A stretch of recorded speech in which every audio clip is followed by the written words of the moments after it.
5, 4, 3, 2, 1, and we're live! Hello all, welcome back to the Invictus stream! Woo! My name as always is Mr. Harlan Guthrie, and I am here with the fabulous Alex Guthrie. Why, thank you very much, Harlan. The wonderful, incomparable Miss Jo Fallak. That's me. I'm Jo. And the wonderful Mr. Justin Thomas James. Testify. And we are here this Wednesday night with Chapters of the Undefeated, Episode 6.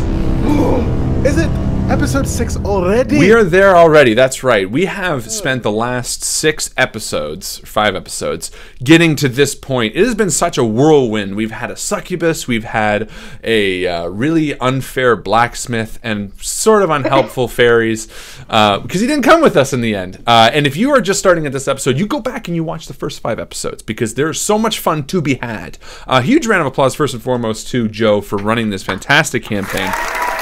Thus far, and to the community who has contributed in a variety of ways. We've had individuals sort of offer some advice and helping world build with Jo on different parts of the world, and it's fantastic, so thank you. And welcome to the Invictus stream. If this is your first time watching, fair warning, it is an 18+ show. Isn't that right, Justin? Right. Is it? Caught you off guard. It is an 18+ show. Do you know why? I have no idea why we would do that. Warning, warning, warning. What? What is this? What's that sound? No. Where's that coming from? Warning, Oh warning. no. The following content may contain mature subject matter which may include but is not limited to strong language, described violence. All right, we're not going to read the whole thing every time, but it is an 18+ show. Your discretion is Wrong language. advised. It's advised. Stone. But that's right. It is an 18+ show. There might be mature content, so if you're uncomfortable with any of that, you go ahead, you close the video. But before you do, you make sure you like it and subscribe to us on YouTube. It's where all of the cool people. It's the channel that all the cool people subscribe to. Let's just be honest, right up front. If you want to be cool, you subscribe to us and share with your friends and your mom and your grandma, because we're for fun for the whole family, minus the 18+ warning you just heard. Also, make sure that. What was that? Full head tilt. I'm saying, oh yeah, 18+ bitches. Yeah. You don't have to put the camera on me. Also, it's more fun this way. Also, please make sure that you are part of the Facebook group. The Facebook group is where we get together and we chat and we hang out and we have all manner of fun. You can join by request, and then when you get a beautiful little welcome. And when you're part of the group, you have a chance to earn the most valuable post, which is, that's right. What is the most valuable post, you might ask? Well, Alex, why don't you tell us a little bit about what the most valuable post is, and then tell us who won this week.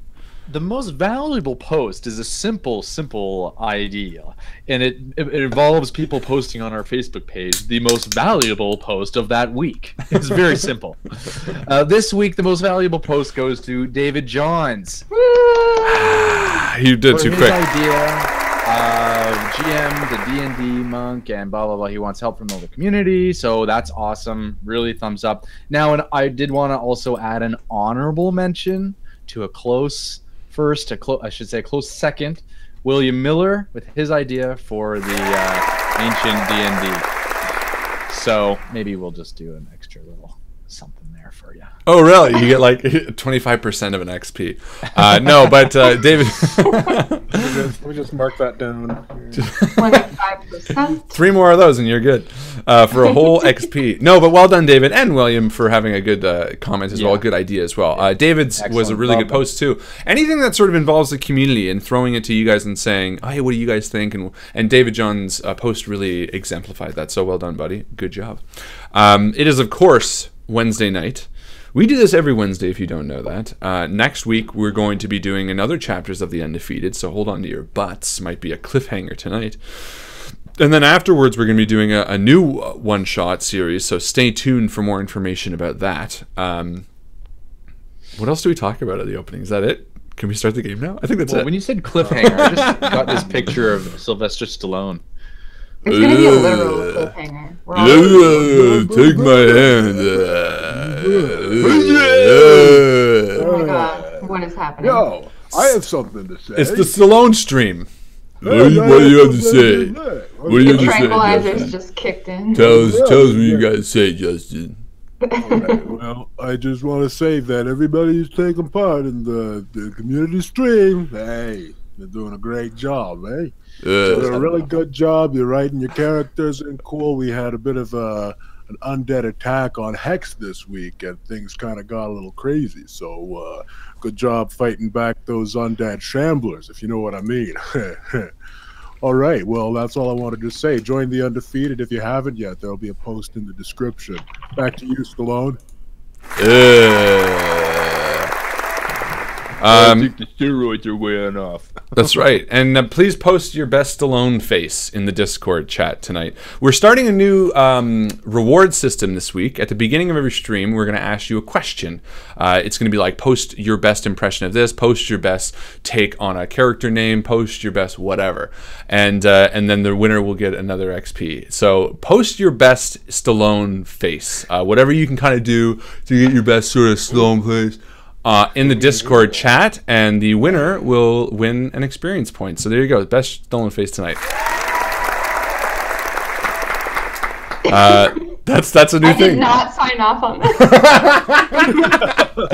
But doesn't it sound kind of funny? Like, I was thinking about this last week when we were asking for pictures of your animals. Like, now we can be like, post your best pictures of your animals and stuff like that. Like Stallone face this week. Stallone face.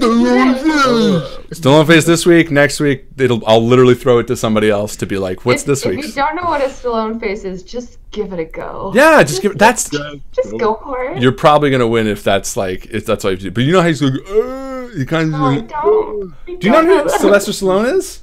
I don't think I've ever seen a movie of him. Rocky, cliffhanger. Well, No, I haven't. now Joe's gonna be, and Joe's gonna be the judge. Yes. The judge, the jury, and the executioner. The Judge Dredd. Huh? Perfect. Ooh. There you go. So everybody wins. So there you go. So just post your best Stallone face. I'm excited to. There you go. Stallone face. Maybe that should be the mid-game reward. Anyway, we'll figure that out after. That is it from us for the beginning. Again, as Justin said, thank you for joining the Undefeated, and if you haven't yet, please do. Without further ado, I say we start this crazy ride we call Chapters of the Undefeated, episode 6. Let's do it.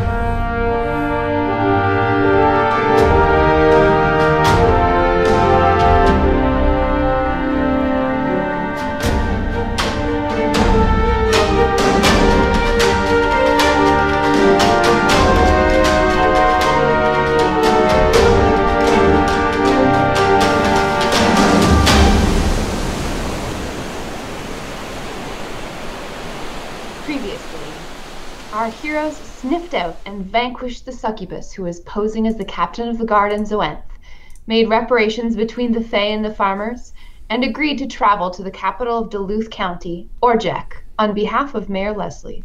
A job well done in the name of the Undefeated.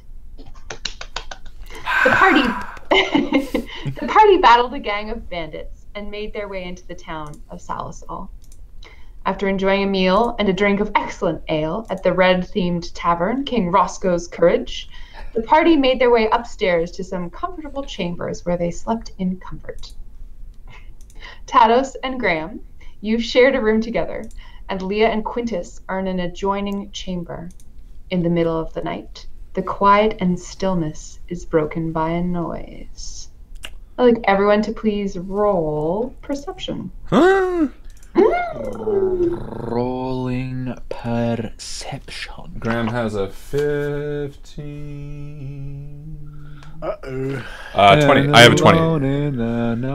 Graham has a 20. Quintus has a 9. No, 7. Make that a 7. Ooh. How do you? Oh yeah. I rolled Anything. a 9. I got a 20. I have What? a 22. Awesome. Nice. Not true. Though. Do you have a 20 also, or a 22? I have a He has a 20 also. I have a 20 as well. So Leah and then in the adjoining room, Graham are both startled awake by a muffled whimpering that is growing in volume. It starts to become louder and louder. It's not quite a scream, but there's definitely a commotion happening somewhere in the inn. Graham rises from the bed and wakes. No, he sees Tados. He sort of just, and he's like, best not. And I'll sneak out into the hallway. Okay. And Leah kind of and sits up in her bed and listens for a second, and she goes, Quintus! Quintus! Hey, what the, hello? Do you hear that? Oh, Leah.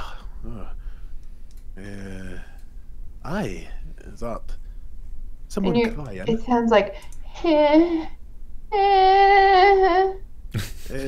Probably nothing. Go back to sleep, Leah. It's like, I suppose you're right. And she lays back down, and you hear, No, I can't sleep. What is that? And Quintus gets up and rubs his eyes and throws his covers off of him. Yeah. Nobody's gonna answer me. Hello? I shouldn't be shouting in a crowded inn. Tados, I think at this point you probably also wake up, seeing as it's getting louder. Yeah. I would have woken up. What is that? Did you hear that, Graham? Graham? Graham! And I'm at the door, like, with it open, and I shut it and, like, Tados, quiet. And I creak. Did I see anything in the hallway? No, but the noise is louder. Then I head out into the hallway. The room that Quintus and Leah have is adjoined to your room by a doorway that does not, you know what I mean? It's like a hotel room sort of situation. So I open it. I cast a dancing light. Okay, cool. Which hovers around us, kind of in a constantly rotating sort of way. And so I think we all meet in the hallway in our gym jams. In the darkness. Graham sleeps in the nude. No, he's got like a long white nightie. A white nightie! And a cap. And a cap. Yeah, and a cap. Aw, cute. Wow, well, yeah, that's totally him. Nice hat. Do you hear that? Quiet. Do you hear where that sound's coming from? And then the volume increases, turns into kind of a shriek. I just run for wherever this is coming from now. I'm annoyed now. I'm like, I just run to where it is. It's all the way down the hallway and around the corner. The noise gets louder pretty obviously as we follow it. And it ends at the end of the hall. There's a door.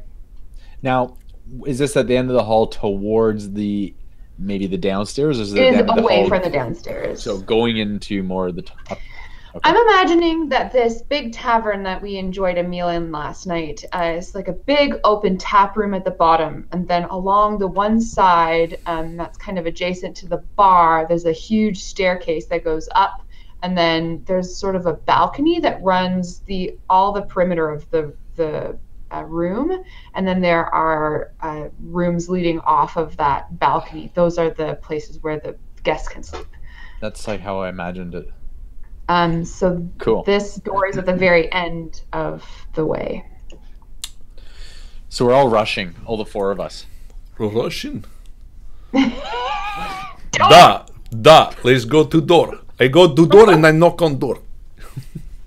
I'm expecting to see something come up here, so I get prepared for battle again.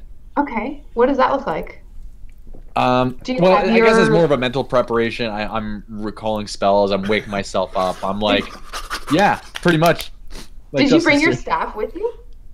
No. That is your arcane focus. You need that to be able to cast spells. Shit. Oh, I guess I would have had to. Yeah. I mean, so you're like there in your sleeping loincloth. And wow. I really just take off my belt at night. That's all that happens. So your robe gets a little bit looser. Yeah. And down the hallway, there's like someone else peeks their head out and sort of sees that there are people in the hallway and closes the door, and you can hear like a bolt slide into place down the hall. But we knock and there's no answer. I'm just gonna open the door. You try and it's locked. I kick it down with strength. Okay, roll strength. Are you a strong cleric? I'm not strong. Check. 7 plus -1. 6. You hit the door with your foot, and What the hell was that? I'm old and tired. Can you kick it down, Quintus? You're much Never stronger. bashed a door down before. That's not how you do it. You do it like this. Everybody stand back. And I take a step back.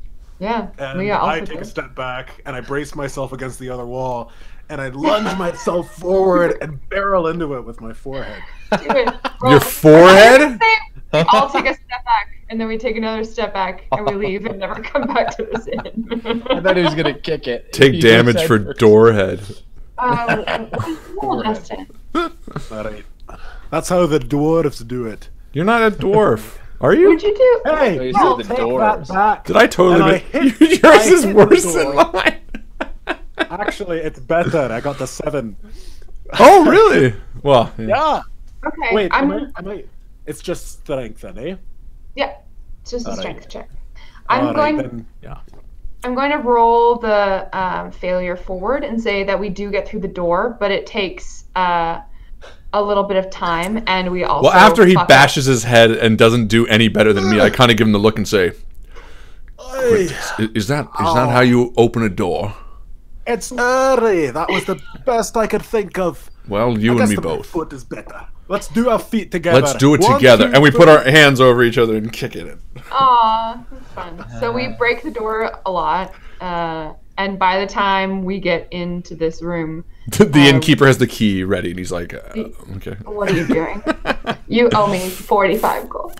No, there's no For one a- really wants to come and be in the middle of what's happening here. We enter a room, kind of burst in, tumbling one over the other, and we see a woman. She's in bed, and she has been woken by our batterings. She's sitting in the middle of her bed, clutching her bedclothes to her. Who are you? You're making sounds. Are you all right? And you recognize her as the minstrel from the tavern earlier. Oh. She was playing last night, and she says, I'm sorry, was I was making such a racket that you broke down the door? We thought you were in danger. We heard crying. Oh, well, I suppose. Yes, well, thank you very much. You see, we are the undefeated. We have come from all over the land to bring this world together, and when we hear people in distress, we break down doors to help whoever. Am I wrong? Am I wrong? And I'm looking around at the other 3 around me. No, he's not. You're no, right. I mean that's not our prime objective, but yes, we do help. Are you What all we did right? now. And I walk over to her, and does she seem? Can I roll insight? Is that I don't know what you Yes, definitely roll insight. Definitely. All right. Can I go back to bed? Oh my god, a 1. You are vaguely attracted to her, and that's about all you can. She's pretty. That's about. Is that what a 1 gets me now? No, I just mean like all your insight is that she's pretty cute. Like you can't tell what sort of. All right, but like Graham realized this like almost all of a sudden, and this is like the first woman he's been attracted to in like century or not century, sorry, a decade. Sorry. I don't want to tell you. No. You're absolutely right. I'm playing into it because Graham's and he's like he's like befuddled a bit. He's like he like realizes her beauty like all of a sudden. She's like lying on the pillow, like just like and he's like she's not doing that. she's lying on the pillow, but he's very like in his mind she's like this, but really she's like. But he's like, I'm so sorry. And like very uncharacteristically, he sort of turns around and he sort of like tries to adjust himself. And he like looks at Quintus and like sort of looks back down. He's like, I need to excuse myself to the hallway for a moment, please. And he like steps outside and he's like all nervous about his hat and like how stupid he looks. And he's like, oh god. On second thought, I think I might stay. This is getting interesting. And he grabs Quintus as before he's going. He's like, no, wait. I think I'm in love with that woman in there. I need Quintus. I need your help. Please, just I'm sorry. And I push him over. I push him over to like a quiet corner in the balcony area, while the other two do the job. Yeah, what are you doing? Tados is looking around, totally like, what the hell is going? He's never seen Graham react like that before. Leah takes this opportunity to approach the woman. This minstrel, she has blonde hair in 2 braids. She's like probably in her 30s, and she has busied herself at this point. She's like lit one of the lamps on the bedside table to allow a little bit of light in the room, and Leah pulls up a chair and sits beside her, and she says, I'm so sorry, ma'am. I don't want to intrude or anything. This is we thought maybe that someone was getting murdered. We kind of deal with murder regularly. My companions are very sleepy right now, so I apologize. We just wanted to make sure you're okay, and if you're okay, then we're okay. And so, how you doing? And she's like, oh, I'm much better now, thank you. Well, this is very embarrassing. I'm sorry. I didn't know. Obviously, I was having some very awful nightmares, and I suppose I'm making quite a racket. And she's like blushing, and I'm sorry. Could you please pour me some water? And Leah gets up and grabs a pitcher. And she's like, just a minute. And she, I guess how do you get water in rooms like this? Do they just like bring it up? Don't take it from the bucket under the bed. Yeah, Man, that's a bad idea. There's a pump outside. A water pump. That's what you have to do if you want water. Or sometimes the innkeeper will take a bucket inside and set it out for. Yeah, there's probably a water barrel in the hallway, I would imagine. Yeah, so Leah busies herself with some domestic chore to let the 3 of you get in there. Oh, I still have Quintus in a corner, and I'm like, yeah? Quintus, What is going on with you? I don't know. I feel so confused right now. Confused. You just laid eyes on that woman, and already you're all Twitter-pated. What is this? It's something that I haven't felt since Matilda, almost 10 years ago, 11 years ago, perhaps. Quintus, what does it feel like? What does it feel like when you what does it feel like when you fall in love? I don't understand. I think I might have. Is this possible? Well, as someone who's never fallen in love myself, I can tell you that I think that it feels like I think it feels like butterflies floating around in your eyes, behind your eyes, slightly behind my butterflies. Behind my eye. Does it feels like butterflies behind my eyes? I can't.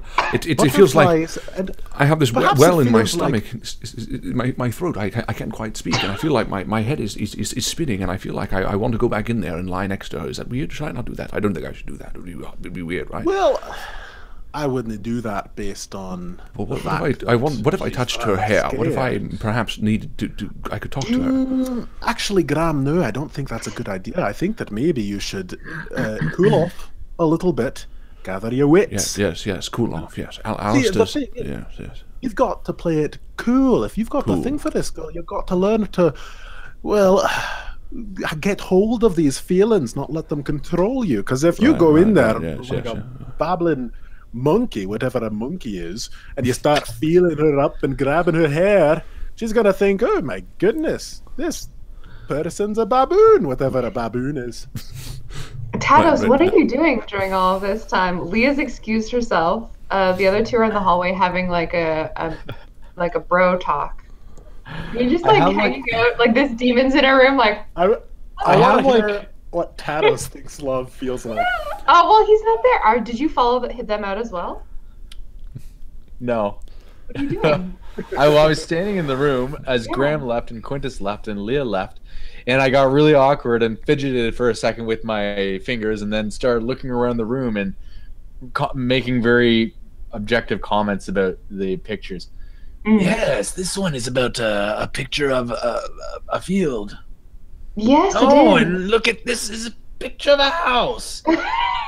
Say, young woman, have you you've had bad dreams before? Yes. Yes, actually, the last couple of nights. Say, Do you have any remedy that you know for something like this? I might, but tell me, As I start to search back on my mind, tell me, you weren't dreaming of a snake eating itself, were you? No, I wasn't. I was having nightmares. Why? Is this something that you've heard of or experienced yourself? Yes, I've had nightmares before. I believe many people have had nightmares before, but there's nothing strange about nightmares. Simply what you dream about, though. I thought it might be interesting. Tell me, and I sit down in the chair next to the bed. Tell me, do you have these nightmares often? No, I suppose it was only since I came to town a couple of days ago, now that you mention it. Only recently? Interesting. And do you remember the nightmare? Do you recall what happened? Well, I must begin by telling you that I'm not a violent woman. I go about my business. As a minstrel, I travel around. I tell stories for coin, for lodging, as I am now. I play instruments. I tell fables, and I sing. I've never killed anyone or injured them really in my whole life, but I've had tells me violent dreams. Yes. Violent dreams. Interesting. What sort of violence? Violence that you are doing unto others? Yes. Strange. Very strange indeed. Tell me more. Oh, I'm sorry. I do go on. What's your name? My name is Tados. And I reach out a scaly and long-nailed hand to shake hers. And she reaches out and holds your hand. Pleasure to meet you, Tados. And I do take it in a very gentle way, although it looks like I'd be strong and forceful. Mm-hmm. It's sort of like a... Castra Nye. Castra? What a lovely name. Tell me, what was happening in these violent dreams of yours? Well, it's so hard to remember now, a dream on waking. Of course.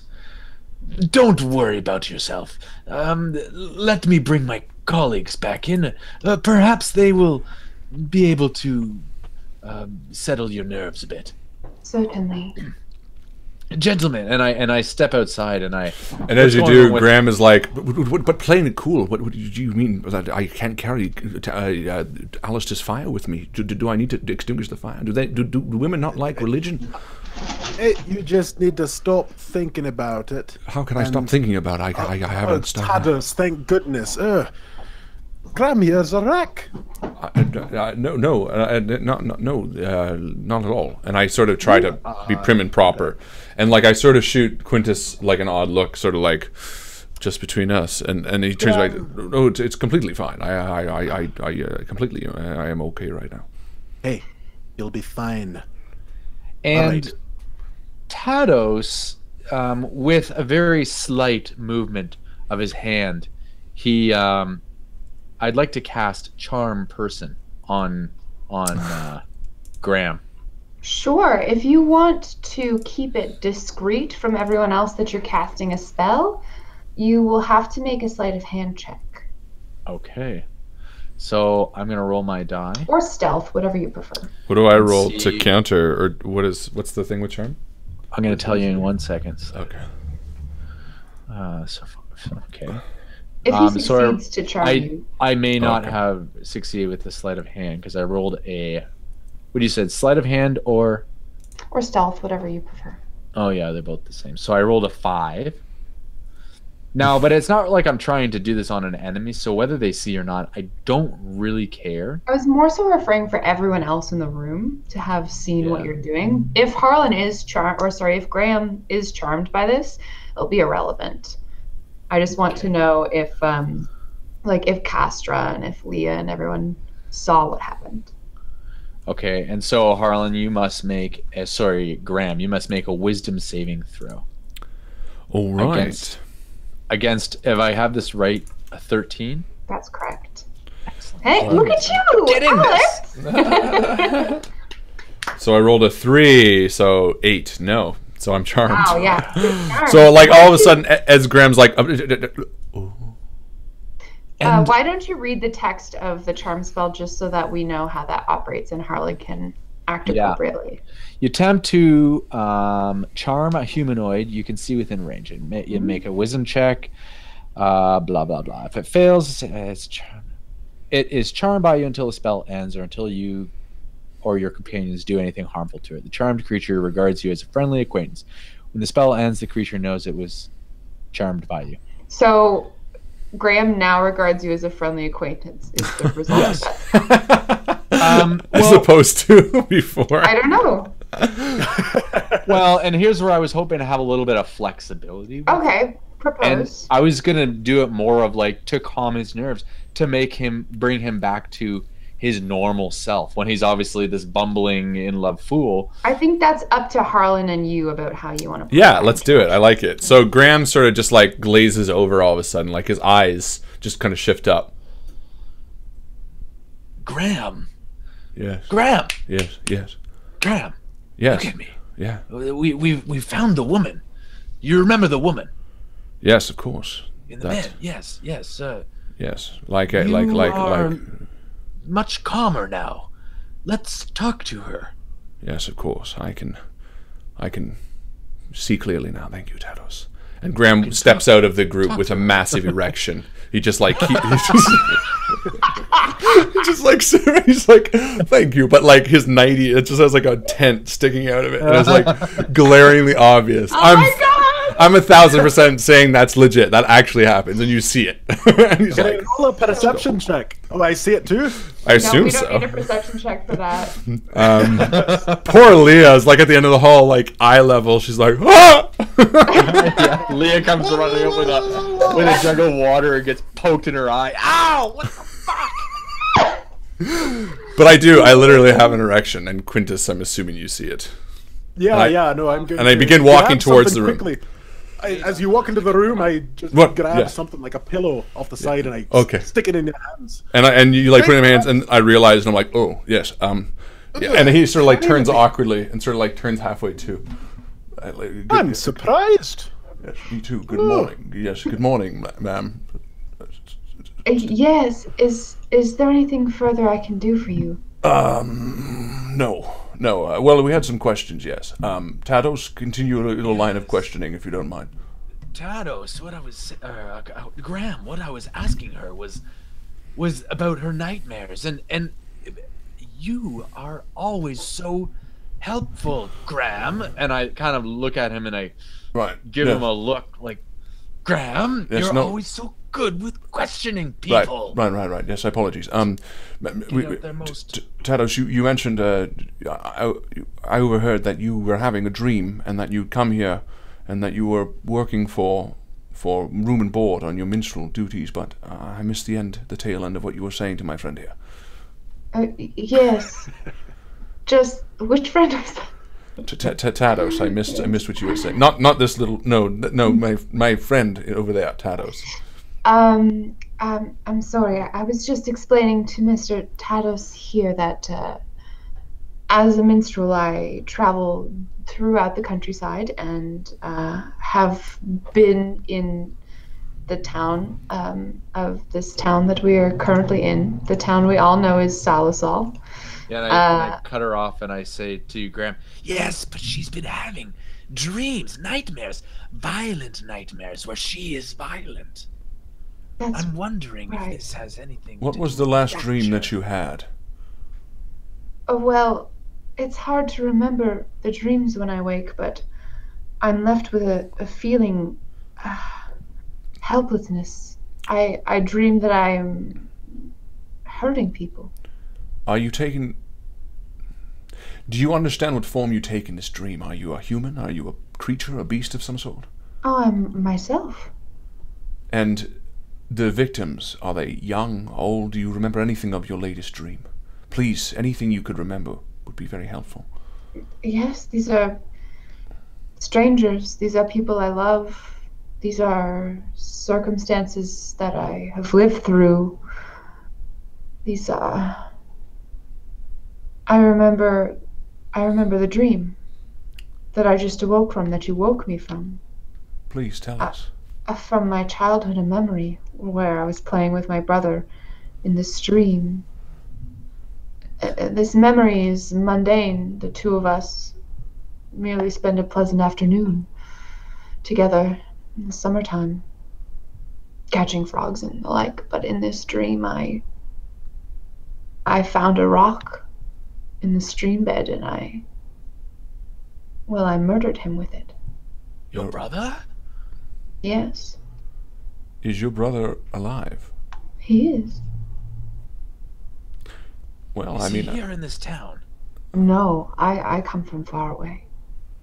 And as we're talking, the pillow that I have wedged between my body and the wall just sort of slides down, shunk to the floor. And I step away. I think ultimately it's important that these dreams might very well just be dreams. Leah, and I turn to try to find Leah. Yeah, Leah's standing right behind you with a pitcher of water. Miss, I have the water. And she pours a glass. Thank you very much. Thank you. Leah, is there any reason to think that these dreams might anything be but themselves a dream? I'm sorry, what was that? I don't know. It was Shakespearean. Is there anything magical about... sorry, I didn't catch your name. It was Castra? Yes, that's right. That's a very lovely name. Castra. Is there anything about Castra, Leah, that you sense any sort of arcana or any sort of magic in a dream? Well, I don't have detect magic. I haven't learned it. I'm sorry. Sorry, that's not Leah's voice. But I don't know of any kind of magic. Let me just roll an arcana check real quick. Yours is higher than mine, yes. Yes, your knowledge of magic. I could have rolled an arcana. That's a 15. Oh, that's good. I don't know of any specific magical spells, but I do know that the dream world is something that people can inhabit. Inhabit? Is certain specific powerful people can walk in dreams. Are you a spellcaster? And the woman said, no, I am not magical. I mean, the stories I weave sometimes are, yes, but not my abilities. Can I roll insight on her to make sure she's telling the truth? Totally. Telling Oh, the I thought she was truth. asking that to Leah. Nice. Leah asked her. Insight? Yeah, Leah asked her if she was a spellcaster, and I'm Yeah. rolling to make sure that she's telling the truth. And what was your Oh, like score? that look plus at 5, so 24. Wow. Yeah, she truly believes that storytelling is a form of magic, but not like we know it, not as we practice it. And that she herself has never cast a spell as we know them. Well, you said you dreamt of this every night. Every night you've been having dreams of murdering people. Yes. Are you always... you're always yourself in your dream? Is it always a moment from your past that you're reliving? No. No, as I said, some of these dreams involve strangers. I don't remember the details. And to the best of your recollection, this has only been happening while you've been here in Salazar. Yes. The last 4 nights. Has anyone else been having bad dreams? Do you know? Oh, I haven't asked anyone, but I suppose it's possible. Maybe it's something in the what?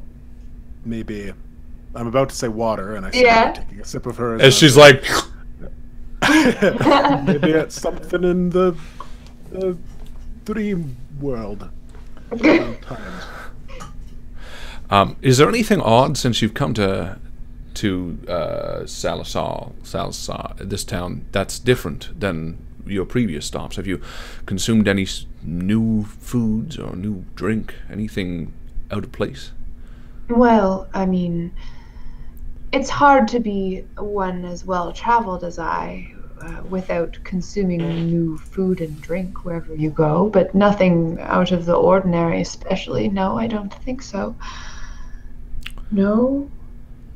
Well, it is getting late, and I turn towards Graham. it's getting very early, actually. It's about 8 a.m. probably.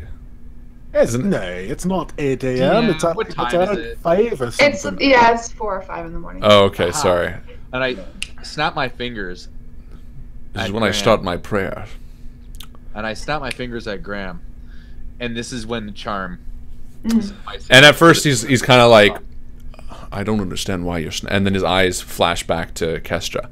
I don't understand. Kestra, I feel that it is awfully late.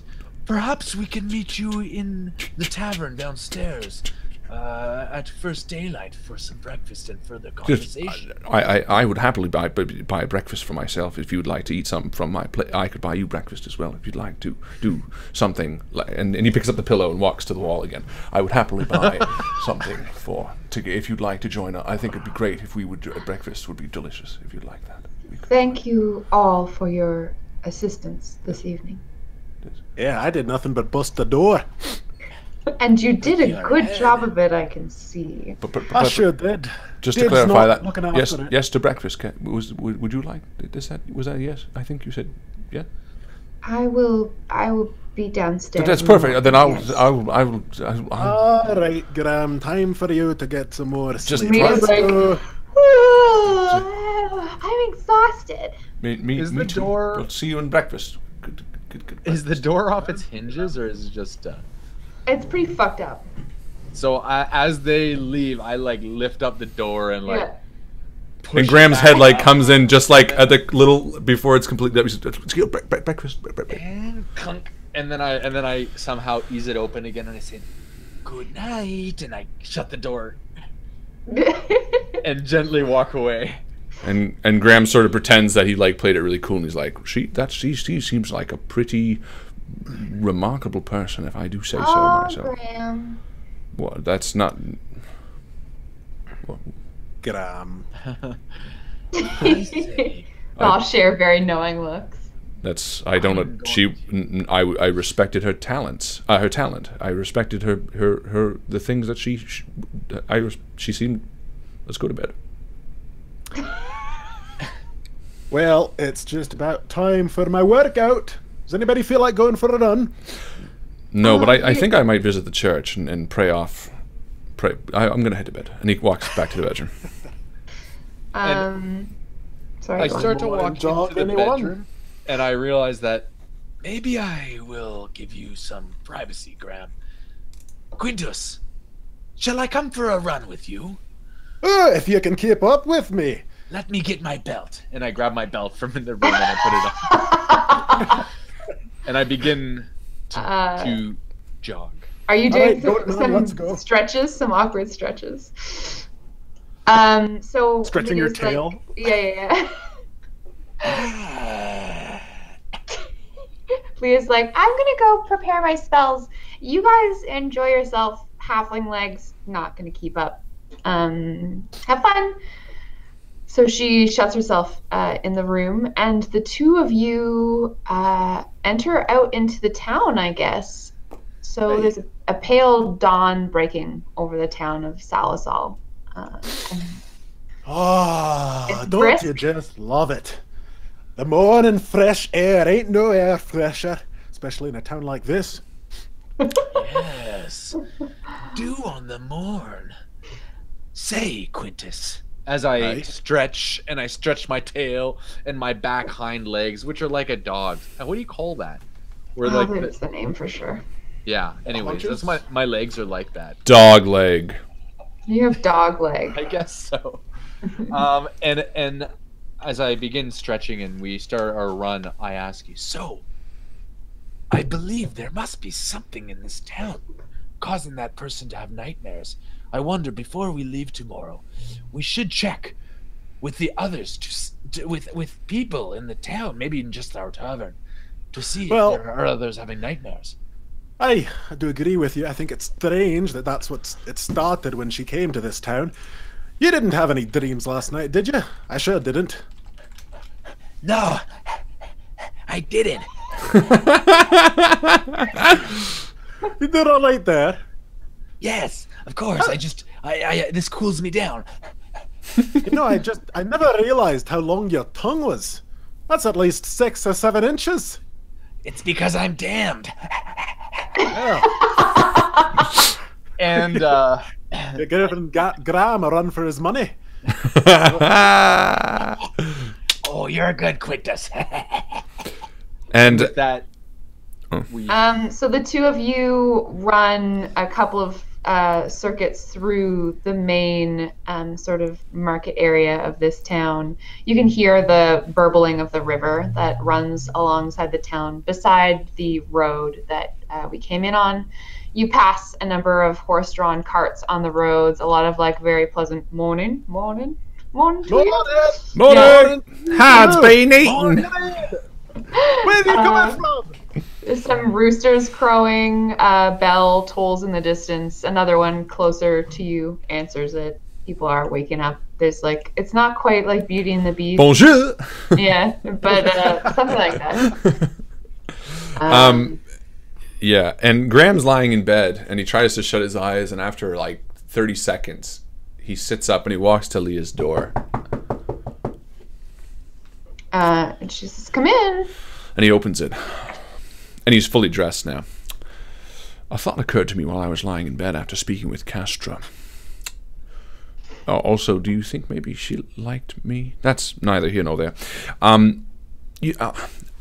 I recall a story from Alistair's Grace when I was in the clergy. One of dreams that weren't dreams at all, but the perspective of people who had experienced things. A way, like you mentioned, of walking in the dream world. Could it be possible that Kestra is reading these dreams as dreams when really they're experiences, or maybe she's actually living them? The one about her brother and a younger self doesn't add up, but I was thinking perhaps if you'd like to take a short morning walk with me, we could maybe walk to the guardhouse or the jail cell and just see if anyone in the last few days had been extinguished or murdered. And then when we speak to Kestra over breakfast, we can maybe see if there's any similarities between their tale. I mean, as to your question, I suppose that's a possibility. There are many aspects of the arcane realms that I don't know as a fledgling wizard. I have much to learn. And I think I'm gonna really add to what I do know by the experiences that we all have together. But as for our morning, you want to go to a jail? Well, I was just thinking, in a village like this, if someone were to be killed last night, I mean, I don't know exactly what the terminology. I came from much smaller places than this, and the castle, obviously, it was different setup. Where do you think they would put where would they report a body that was murdered? I suppose a town of this size probably. Well, I mean, when we came from that town that we came from, not Zoanth. Zoanth. Zoanth had a guardhouse, so there must be something analogous at least. Well, my mind has just been wandering, and I figured if they're out jogging, maybe I'll jog my mind. And if you wanted to tag along, I mean, at the very least, it might inform a bit of questioning at breakfast. Yes, certainly. Just let me finish my spell preparation, please. I need to study for a little bit, and then I'll be ready to go. Maybe 10 more minutes? I'll meet you out front. And Graham shuts the door behind him as he heads out. You can also prepare spells for the day too. Yeah. And Tados, that charm person counts for today's spells. Pardon me?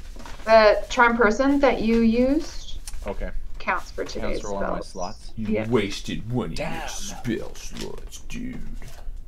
God, it's not a cantrip. But it was good. Nope, level 1. It was worth it, So though. that spell that you cast on Graham, is it kind of like hypnosis, almost? You can basically tell people... I thought it was just get people to like you a little bit better, but it looks like you have a little bit of control over their emotions when you do it. I don't know. I don't think the spell is supposed to work like that. You see, you see, a lot of these things I just learned as growing up. I didn't even know that they were spells per se. I really should run more often. This isn't good for me. Hey, you're from the mountains, are you not? Well, Yes. we've arrived anyway. This is where I wanted to go. Where are you? Oh, smell that. Right in front of the bakery. Smells horrid. What do you mean it smells horrid? That's fresh bread that the baker has literally just taken out of the oven. Bread. All I smell is raw yeast and that stuff that cows make from their udders. What is that? Milk. Yes, that Aye. brutal stuff. I love milk. Taste Don't you it. be bashing milk around me. Makes your bones strong. Now we're going to jog here on the spot until they open their shop. Right? Like I was saying, many of my magical abilities came to me at a young age. Once I turned to, an adolescent tiefling. But like I said, I don't think that was supposed to work like that. I did mend it to my own abilities, of course, like most of the things. You might have noticed I'm still working on my powers. I did notice that, and to be quite honest, Tados, I am curious and excited to see the rest of your spells. I find it fascinating that you're actually able to do that. Not too many of people like you in Holston. Down south, sure there are, but not where I'm from. Well, I You guys certainly are tried. standing outside the bakery. You hear, "Oh, Tados! Quiet!" Leah and Graham round the corner. Good morning. Good morning. Good morning to you. We There figured you are! we'd run into you this way. You always tend to run away from the sun, Tados. I don't know if you know that. I hadn't. And he ponders off into the distance for a moment. Did Trying you to guys hide from happen the light. to see a guardhouse or a jail of any kind while you were running? Well, Leo, we asked the guard at front. It's this way, remember? I just want to know if we're going in the right direction. Yeah, probably. But Leah, Graham, you'll appreciate this. Take it in. Buns! I love buns! Buns. Do you think maybe we could pick one up for maybe Castro? Would I mean, if we bring her back, that's maybe right. like a bun or something when we came back. Breakfast. Aye, I think that's a good idea. And I got a knock on the door. What's Yeah, just Hello? as you knock, the door opens and there's like a young boy who seems to be, he's just like covered in flour. He's like, yes, bakery's lad. open. Yes, Baker is open. Good. yes, sir. Yep. 4 of your finest, freshest. well? Aye. Let's get I them- Say, winking at Hold on, Leah and I thought it'd be good to speak to the guard real quick. Why don't we swing back this way? All right. If you are finished 5 buns, I want you to save them for me. Don't let the rush take care of them, all right? This is basically me being first in line. I'm a Right. hungry halfling. But we said Castro. We said that we'd bring bread for. I said I would buy her breakfast. Fine. Okay. Yes. Fine. Fine. Right, Can we'll be back. We'll be back. yes. Let's we'll- go. And we'll be she back. takes off across the street like on a mission now. It's always good to motivate a halfling to tell them that they can't eat until the job is done. We make it to a series of low buildings that are sort of near the entrance that we came into town by. There's a little bit of a buttressed wall, but it doesn't surround the entire town. And this is clearly where there are a couple of guards standing. It's more like a lookout post, I suppose.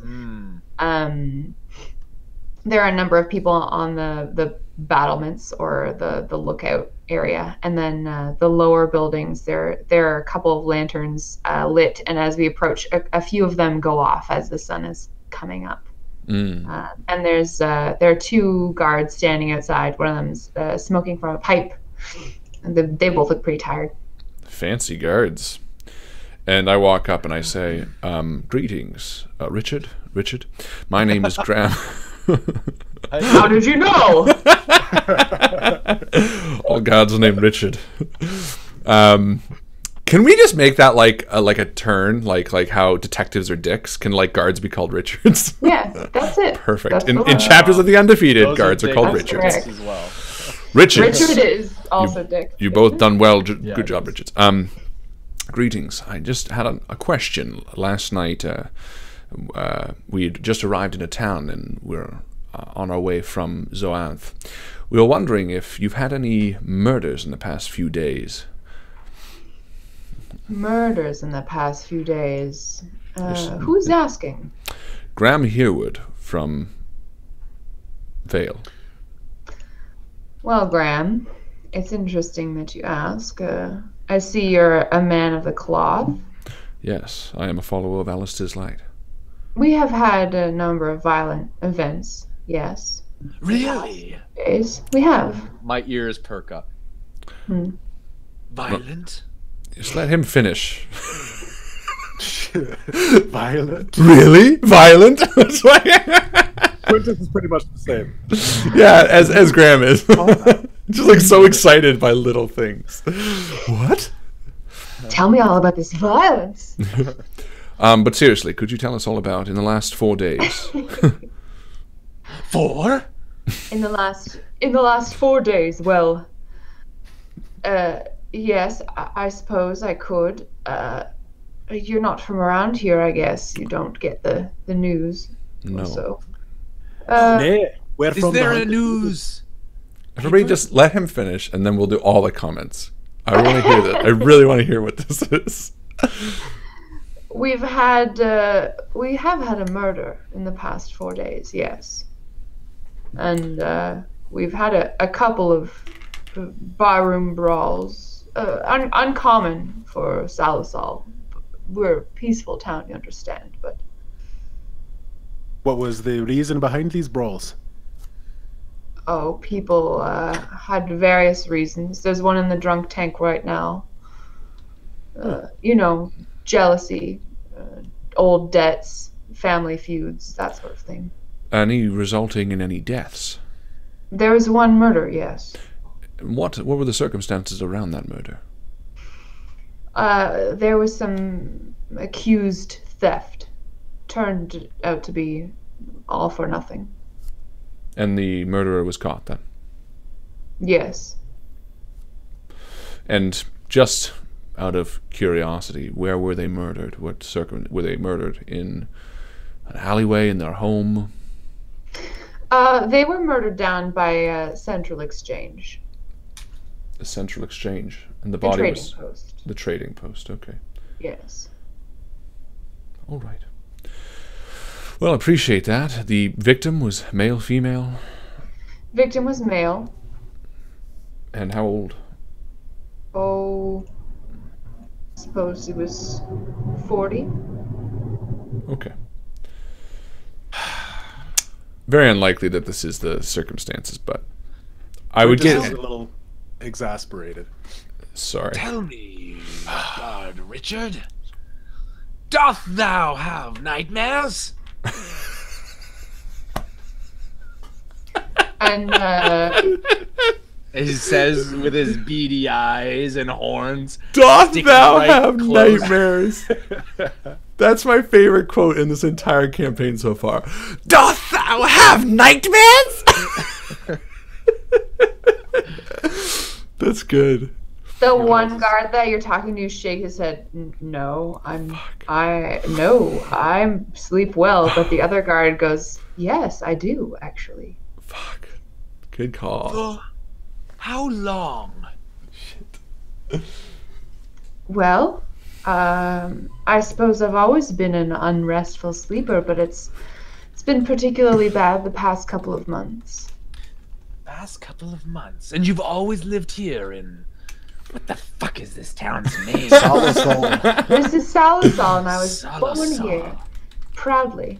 Yes, I apologize. Salasol! You've always lived here in Salasol. Yes, that's right. Interesting. Shall we get that bread then? He was like already halfway across the street. Yeah! What? You get the bread. This is a very interesting line of questioning, Tell us. Of the nightmares you've had, what are you doing? Are you hurting other people? What do Good you question, mean? Graham. No. What are the night?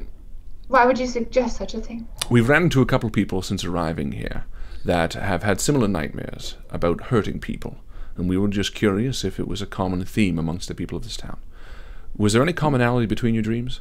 Just because I'm a guard doesn't mean I dream about hurting people. Of course not. I would never assume that. My apologies. But is there any commonalities? Yes, I'll roll insight. 16. Yeah, she's not telling you the truth. And I'm going to roll persuasion, and I'm going to excuse her from Richard, and I'm going to say, could I speak to you alone for a moment, please? I have some religious guidance that I think might help with your dreams. Her name's Ricarda. Ricarda. I'm sorry. I'm on duty right now. Well, I mean, just step over here. You don't have to if you'd like, if you don't mind your friend hearing. I just want to speak with you comfortably, as a one friend to another. And I'll roll persuasion, sort of just to get a bit of trust. I want her to be able to speak openly, that's all. Okay. With a 17. She says, anything that you need to, anything I can speak freely.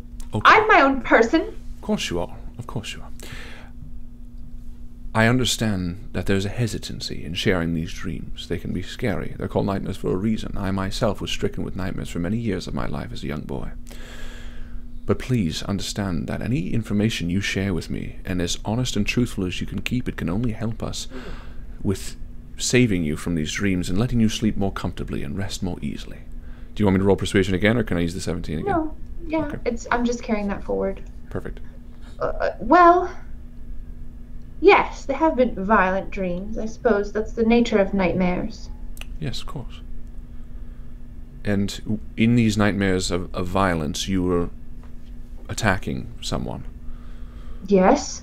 Yes, and I'm only saying this to let you know that there are others suffering from the same dreams, also from the perspective of the attacker.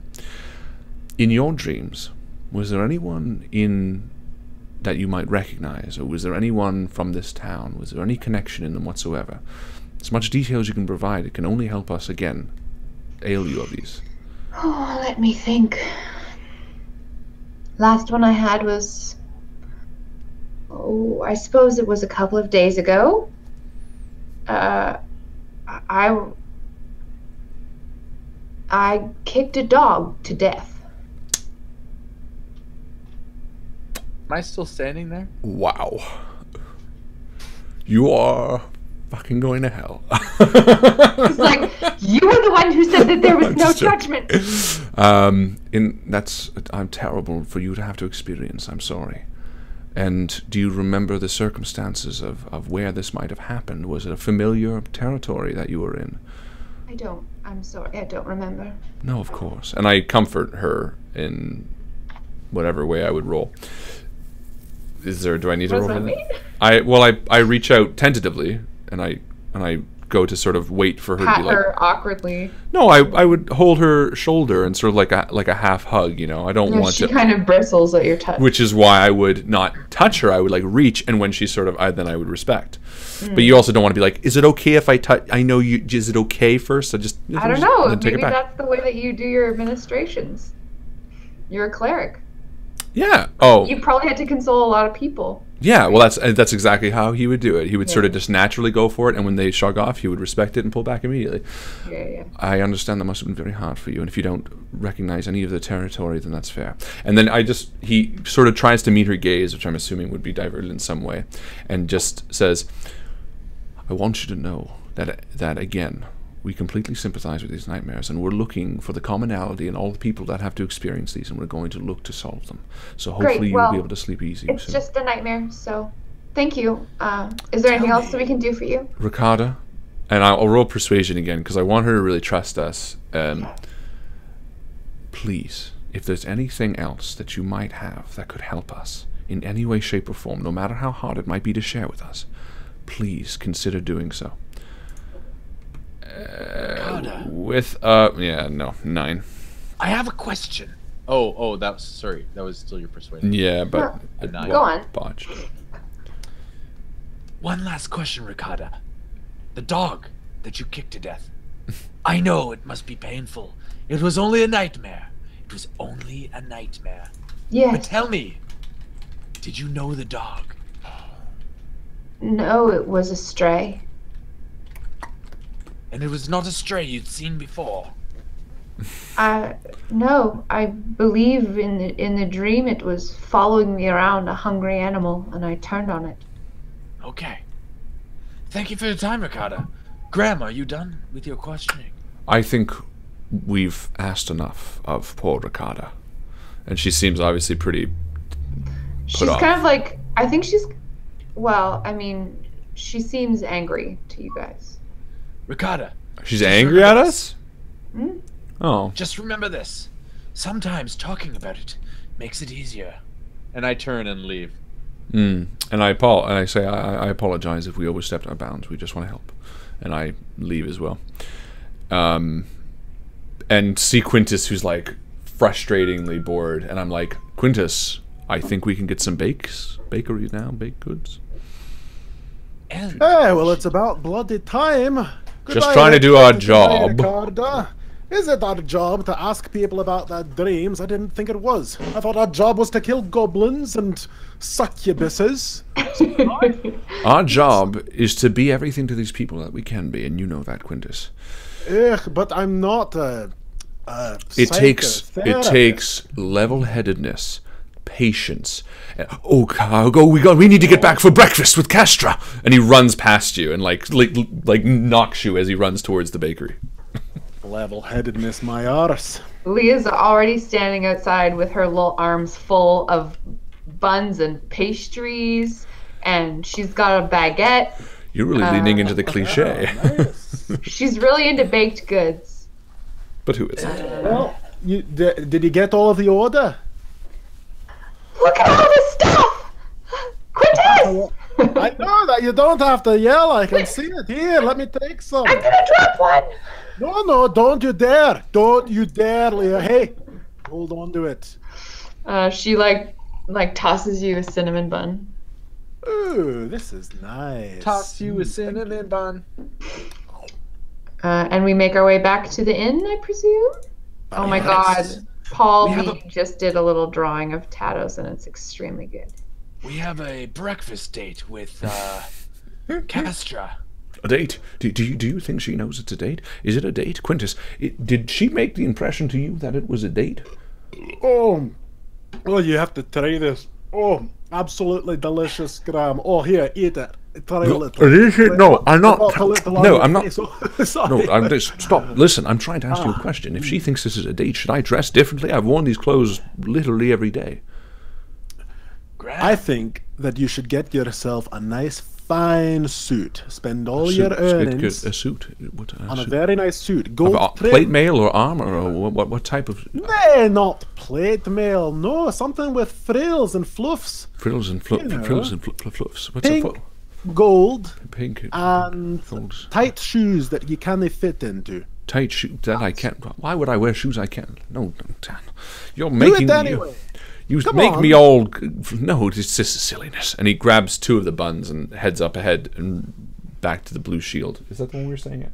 We are No, staying the at King No. Roscoe's. Sorry. Ross. He accidentally AKA goes the Red to Lantern. field, and then walks out and goes across the red lane. Should and I walk back into the Leah's like halfway through her second cinnamon bun. She's like, "Is that how they dressed at the court where you're from, Quintus?" That's how the ladies dressed. So I guess cut to you. You guys still want to speak with her, or is this just like fun and games? I guess we have everything we need from her. So Aye. yeah, no real. I mean, yeah, no. Be fun to role play it, but let's just pretend she's not there, and that way I can save it for later. Yeah, we've spent too long out. I know. She's already a little bit old, and she's not in the tap room area of the inn, and I would presume you probably go knock on her badly damaged door. I had a She's not feeling there this either. was going to happen. Well, if she's not here, and I grab the And gun Grams out was of just the like bag, standing in the front of the place, holding the 2. Aww. It's all right. It was better this way. I think a table for some breakfast would be best. Let's discuss. Yeah, I'd like some Bartender! tea. And the bartender comes over. All right. Good morning. How was your sleep? It was fine. Oh, I like your accent. Oh yes. Well, I spoke with you yesterday evening, Oh yes, I forgot. Mr. Quintus. That's right. And what can I get for you? Just Nightmare. just a glass of milk if you have one, please. What did you say, Tados? Nightmares. Oh, sorry. You asked how I slept. I said nightmares. You had nightmares. Oh, that must have been the commotion that we all heard. Yes. Nightmares. They're very ordinary, aren't they? Something that we all have from time to time, yes? Oh, I suppose so. I'm gonna roll an insight on the barkeep here. Yeah, do it. Is it customary to have cats in bars? Oh, This that's one's- my cat. This is your cat. She's That's absolutely my cat. adorable. Her name's Cloud. Cloud. Aww. She's very friendly. So I rolled a 9 insight. She's tired. Oh, okay. I can't tell, but that's not enough for me to tell if she's lying or not. Nope. Ay. Otherwise, thanks for the bed. 2 eggs, please. Absolutely. Did you want that raw as well? Last night you had the raw lamb. Well, yes, of course. How else would I take them? Just asking, Master Tiefling. Yes, thank you. You can bring them in a glass. No need to crack them. I'll do the cracking myself. Yes, Fresh of eggs. course. And Is tea Cloud for the up- table, please. Is she allowed up on the table? Is this sanitary? Should she be doing this? Oh, I'm sorry. If you prefer her to not be up there, just please Cloud, what are you get doing? her to scooch. Get down. Get down, Cloud. I'm so sorry. Oh, just a moment. That's my Cloud. bun. Cloud, Come on. here. Get down. All right, I'll just pick you up and put you on the ground. I'm so sorry. My hands are too full. Oh, well, that's all right. You're a server. It's not your fault. Cute cat, though. All right. Well, thank you very much, lady. Fellas? We enjoy some breakfast. And Graham's just like picking at his like roll, and he doesn't. He just like eats that quietly. He's like, maybe we should look at the other inns to see if there's anyone else that's been having nightmares. Obviously, there's a commonality here. I feel like this. And he sort of stands up, and he's like, I think I'm going to do that. I think I've seen all I need to see here. And he goes to head for the door. We don't have anything here. We're chasing out the wind here. It is nothing. We're trying to make something out of nothing.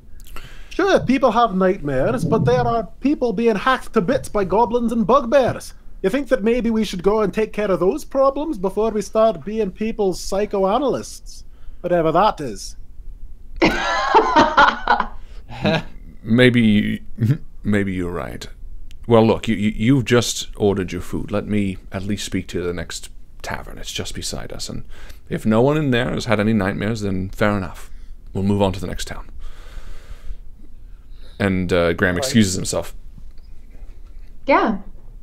And after Graham leaves, Leah turns to the two of you and goes, well, I might like to go to do some shopping. I don't know about you guys. This is a little bit more cosmopolitan of a place than I'm used to being. Shopping. What are our funds like? Quintus, you're the quartermaster for us. Do we have a lot? I haven't looked at all the coins since we started this journey. Oh, have you been giving it all to Graham? I've been giving it to Graham. I thought he was more responsible. Well, he's gone chasing dreams. Apparently. Literally. That's a good one, Leah. That is a good one. That is really good. And that was accidental, too. Smash cut to Graham, I guess, or Tados, what's up? I would like to take a look around town, at least. I believe if I get the right potions, I might be able to start creating again. That's all I wanted to say, sorry. No, that sounds great. And I get up in kind of a thoughtful haze and leave the bar without saying anything else. And I go to see Graham out in the street. And let's go to the mid-game poll!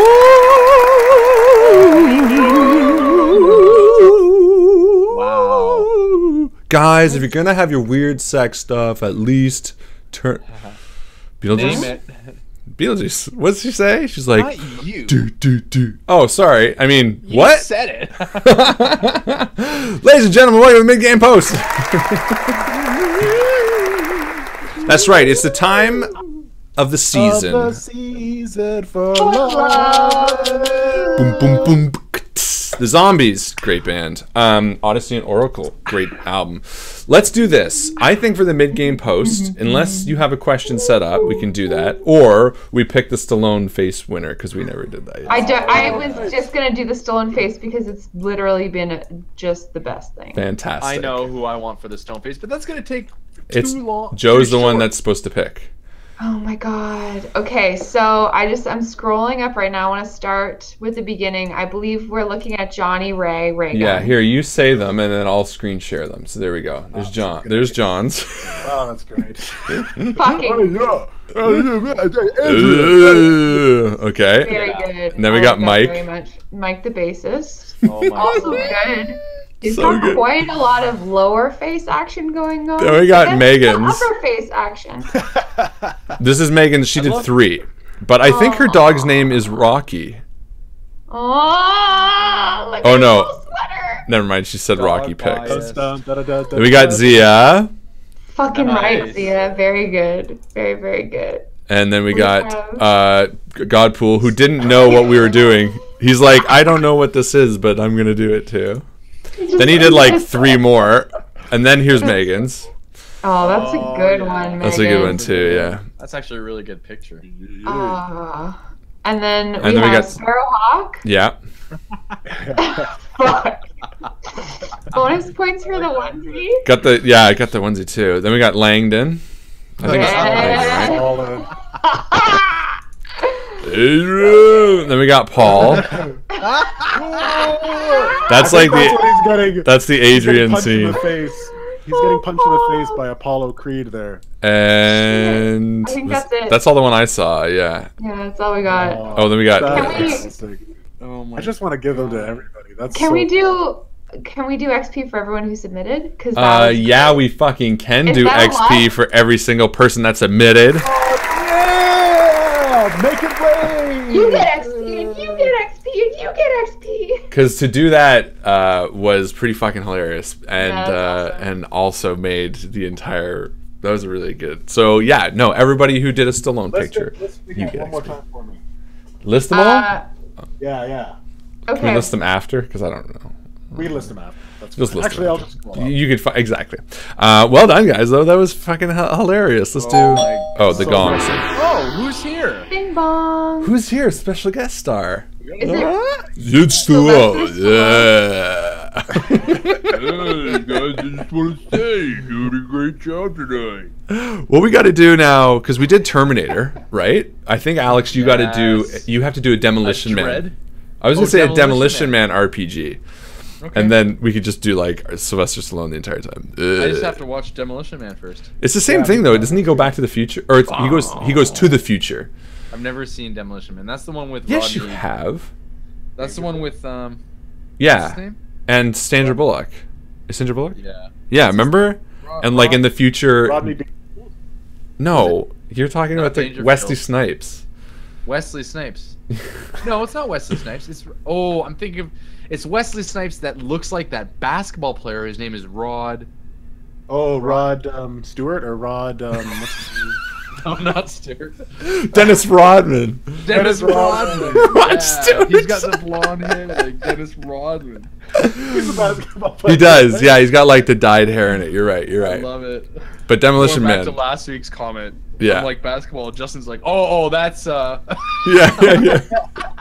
Rod Stewart. I think you should do. I like Demolition Man. I like it too. Should do Demolition Man. Okay. RPG. Next time we do a one shot. I'm just gonna watch. A movie. I just want. That's pretty much all we need to do. Just watch a movie next time, and then give us a sequel to that, because I think that's like pretty much the. It doesn't have to be a sequel. It's just like a weird tribute. Because like Terminator RPG wasn't Terminator 4 or 5 or whatever number they're on. It was just the Terminator and a weird story. It was a retarded. Yeah, just that tribute I existed think in that Chris world. was so embarrassed. He was like, Yeah, he head in hated it. hands the whole time. He's like, why am I here? He literally, Why? yeah. He messaged me I during hate- that game. He's like, "What are we doing?" I was like, Cringe. "Whatever." People liked it. It had 2 likes. Yeah. Hey, there's someone we haven't seen in a while, Chris. Yeah. I mean, you know what? You know what my gut says though? Chris is a teacher, and when the summer comes and he's got free time, I He think is we're gonna gonna be- see him back here. He's That's gonna be what my all gut up says. in our guts by that time. I'm telling you. I think he's gonna be like, I can't take it anymore. I need to stream. Yeah. Just like I'm me when I getting- have to pee I'm at getting 2 a.m. drunk on a Wednesday, guys. I don't know about you. No, What? I'm not. I'm an Who adult. else? I'm a goddamn adult. Wish I was. I'm a goddamn adult. What are Keep you telling guys? yourself that, Harlan. Keep What are you telling- guys talking about? Getting drunk on a Wednesday? Oh yeah. What's up, guys? Getting drunk on a Okay. Wednesday. So Who it's just Thursday. posted that? William, dost thou have It's nightmares? very good. That was That Oh my reminds me God. of the Dunwich Horror. Yeah, it does remind me. No, not Dunwich. It's Yeah. Dreams of a Witch House. No, it reminds me of Dunwich Horror, the book. Why Dunwich Horror? Because there's rats that have human faces. No. Yeah. N- You No. gave me the book. I read it. It's the only Yeah, that's- Lovecraft book I have. That's the one about the thing that like the Wilbert Watley, the creature that lives in the basement. They have the weird son. Yeah. Yeah, I think No. you're thinking of Dreams in a Witch House, because Dreams in a Witch House has. Oh, is it? Yes. Is it a short story in the Dunwich Horror? Maybe it could have been an anthology I gave you. It's about a college student that rents a room from a woman, right? I forget. Whatever. It was a while Anyway, ago. But I do remember very, very distinctly there was rat face. A rat with a human face. what are you drinking? Because that's a whole bunch of. That's not all. This is no. It's a Canada Dry, and Oh, good. I just saw like it was like at this this, high. at this point it kind of is. Yeah, Oh God. No. All right. It's probably like this. Probably like this. Justin's just bored enough to sing. All right. Are we ready to go back? Is everyone done peeing? Sweet dreams are made. Melody. Who would disagree? Travel the world in the 7 seas. It's time to get back to the undefeated. Great karaoke song. The best. So, Not the best. what's going on, Graham? You left the Yeah. tavern, So Graham walks And into then the I blue just shield. stepped out. and you stepped out. Are you going to go with Graham? Yeah. So you see Graham as he ducks into the blue shield.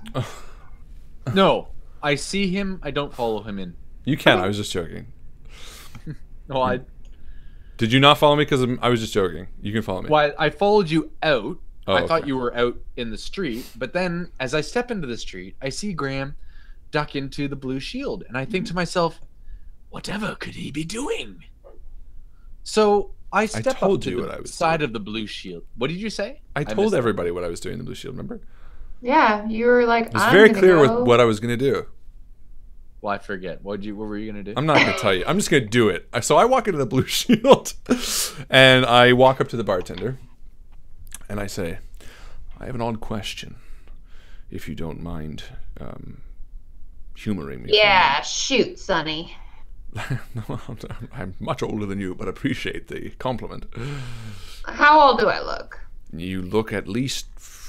He's like the wrinkliest, like hunched overest guy that... You don't He's- look a day over 35, my good man. I will charm him with a natural one. You're a shitty liar. Do I fall in love with him too? I'm Whoa. just gonna just ask him. I have an odd question. We were woken up last night with a scream. There's been a number of people having nightmares in the the Red Lantern, as it's colloquially called here.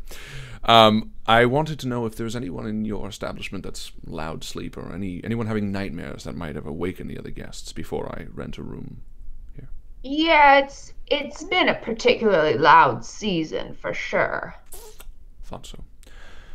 Interesting. Do you know of anyone that's had trouble sleeping particularly? Well, not necessarily. Is the bar full, or is it still too early? There's a couple of people enjoying some breakfast.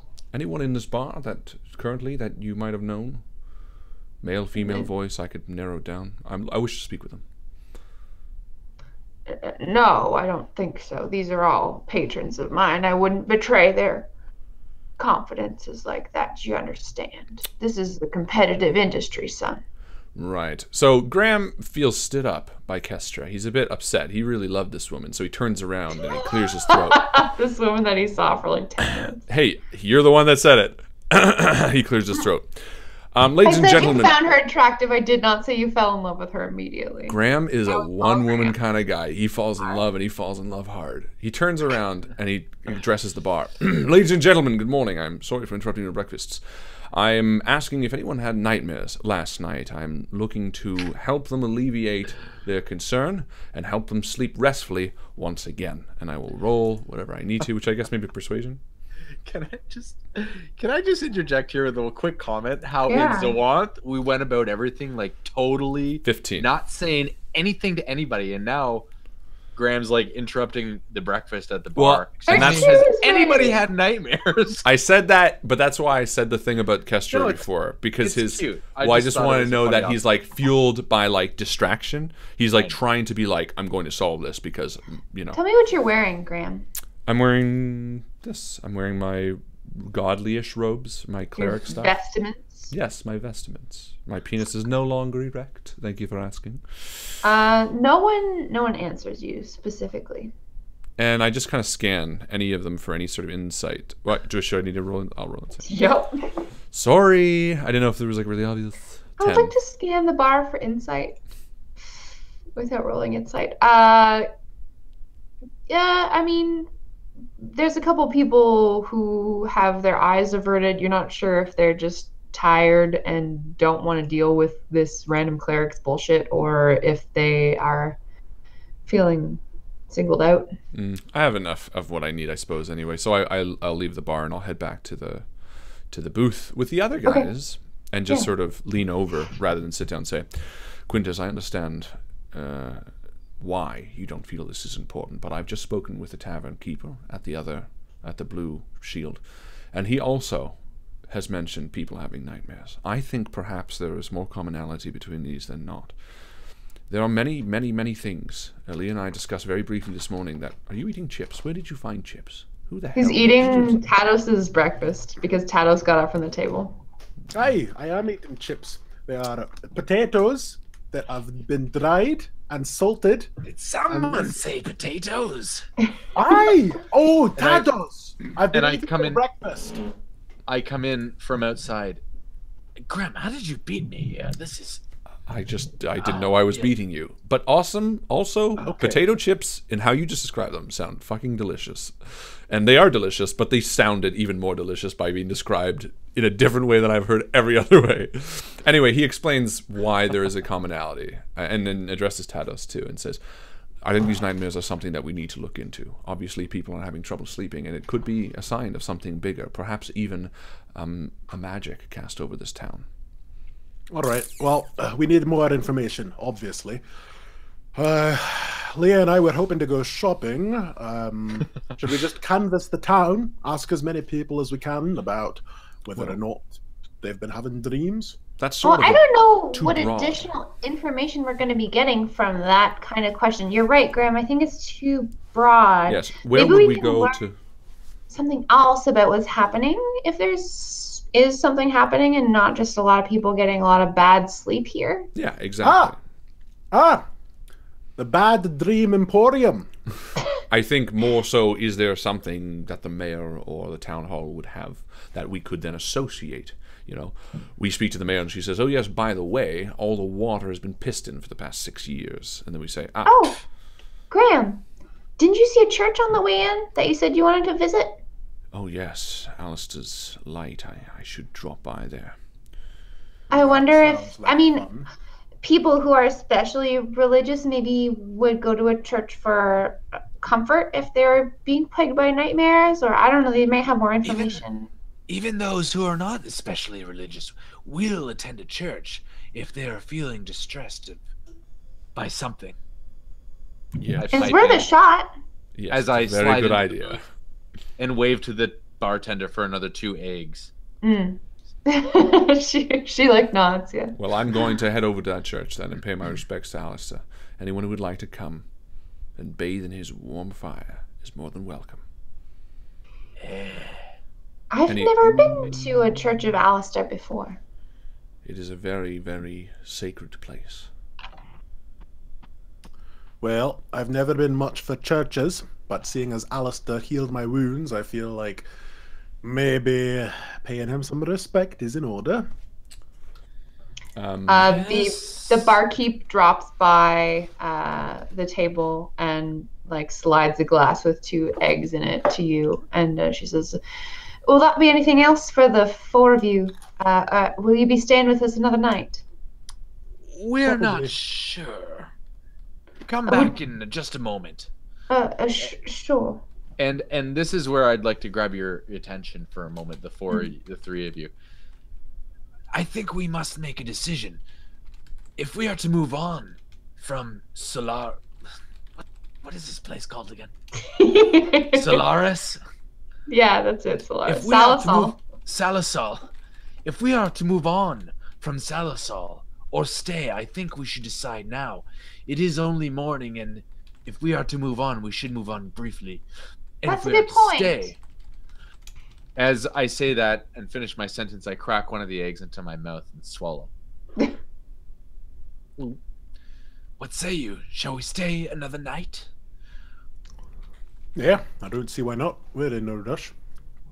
Well, we were asked by Mayor Leslie to travel to Orjak to inquire about their taxation, find out about the true levy and whether they have actually been paying any money at all to the town. But I don't know if that's like super urgent necessarily. Yes. I am curious about the Baroness at the end of the day, but I suppose one more day in this town is not going to hurt.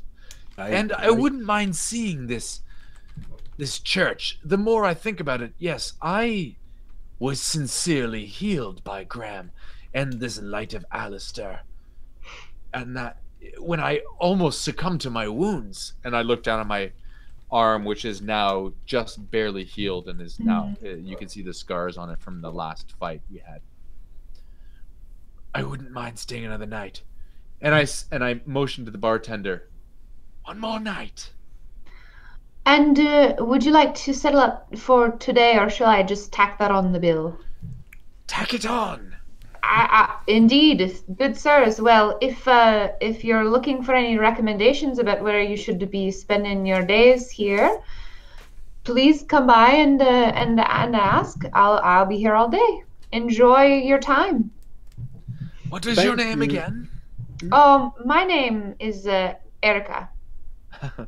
This is not Bernice or Beatrice. Well, that was my mother's name. And my middle name, and my maiden name.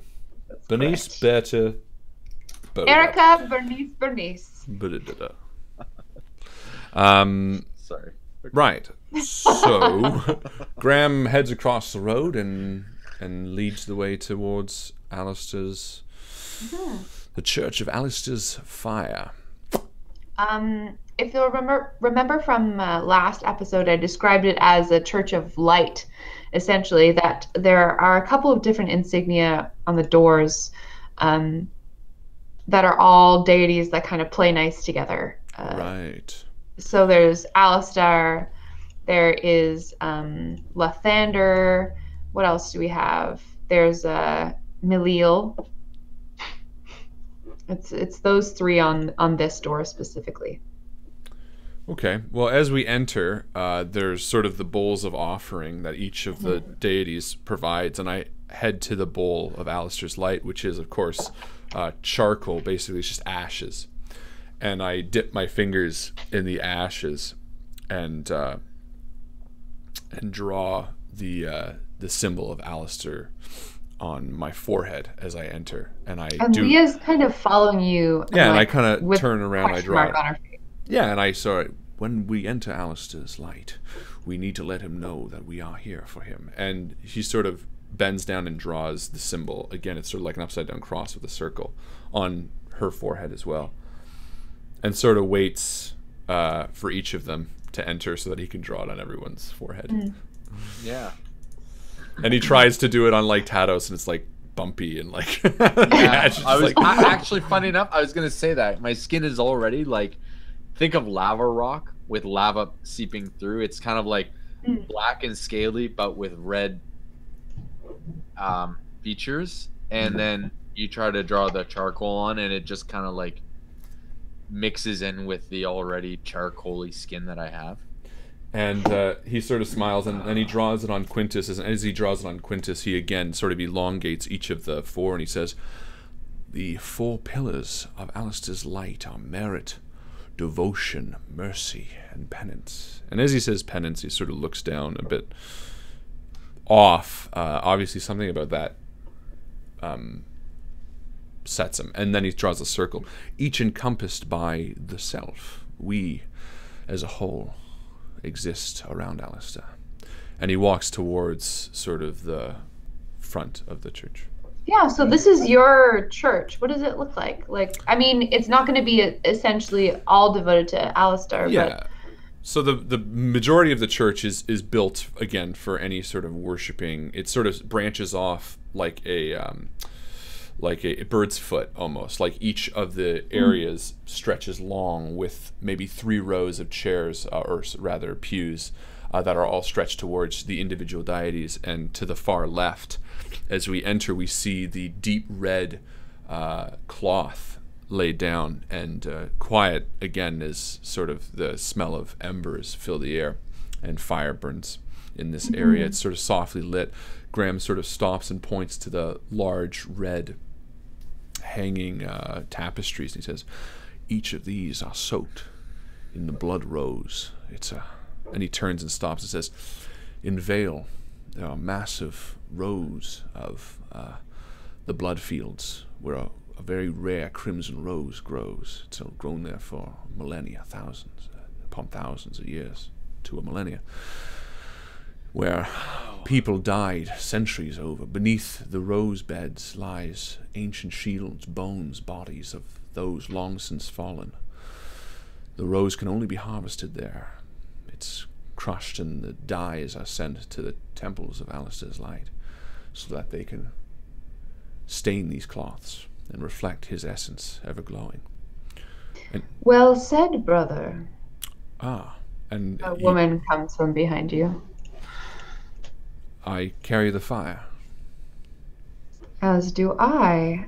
I am Sister Heather Constance. There's a petite, dark-skinned woman with her hair all piled on top of her head, who's wearing robes kind of similar to yours.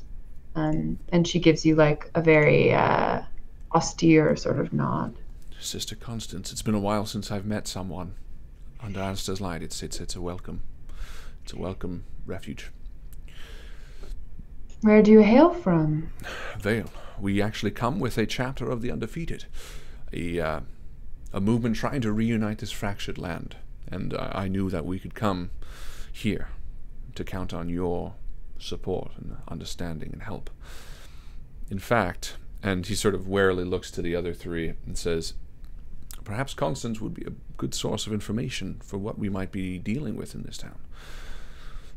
And he goes on. Note some kind of unrest, Brother Graham? Yes.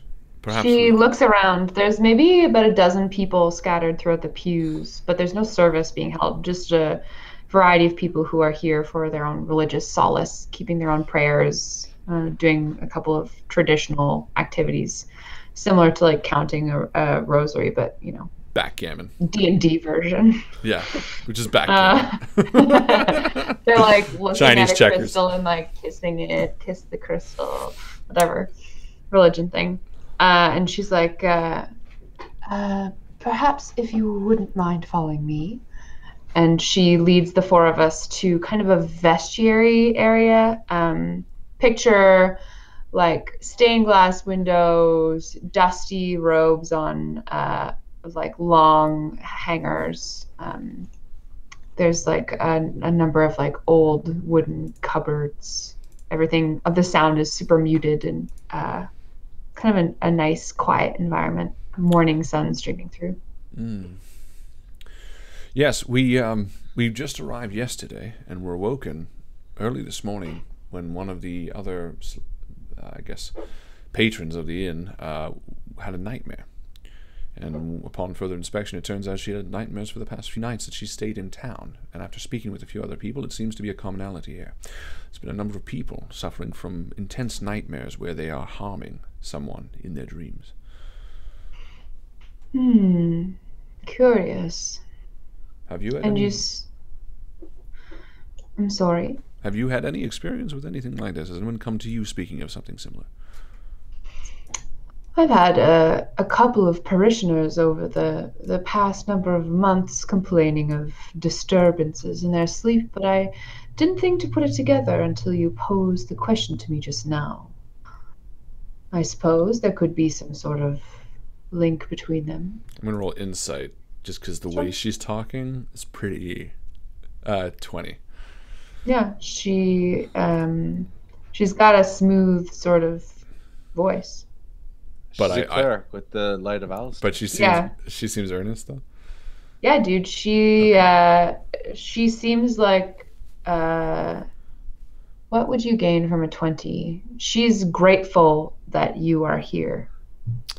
I guess I would probably, no matter what, trust. Although Graham has his own doubts about Alistair. So, but no, you know what? I think you would, blindly trust him. With a 20, you learn that there's something else on her mind. Like she's like, oh yeah, I guess the dreams. Yeah, okay. Is there something else on your mind? Did you roll a natural 20? No, 15 plus 5. Okay. Well, yes, Brother Graham, perceptive of you. Very naturally perceptive.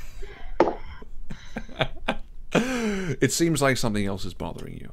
And obviously these things don't come out from nowhere. Is there something that... She looks to your companions. And who are we in the company of? Yes, sorry. Please, introduce yourselves, friends. We can be trusted here. Sorry. My name is Tados Learnwind.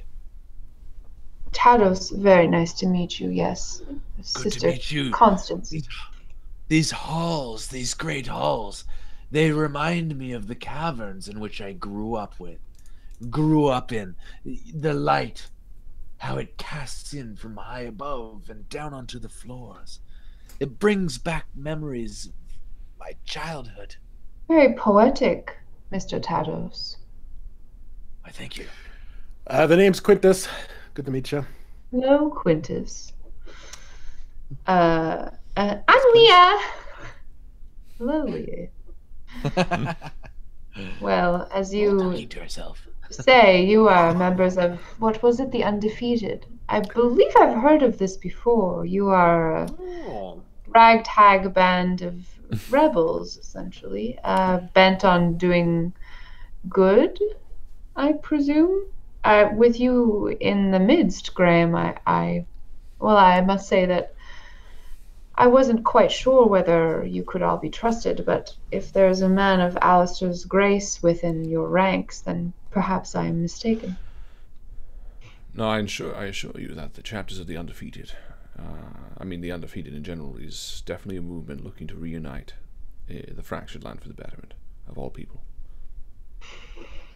Well, I must tell you, Graham, that a religious desecration has occurred. That sounds interesting. What's a religious desecration, Graham? Someone has ruined what we have. Yes. 8 days hence, this church was broken into. And each of the religions represented herein were subject to some kind of theft or desecration. And unfortunately, the holy embers were taken, Graham. My God. Is that bad?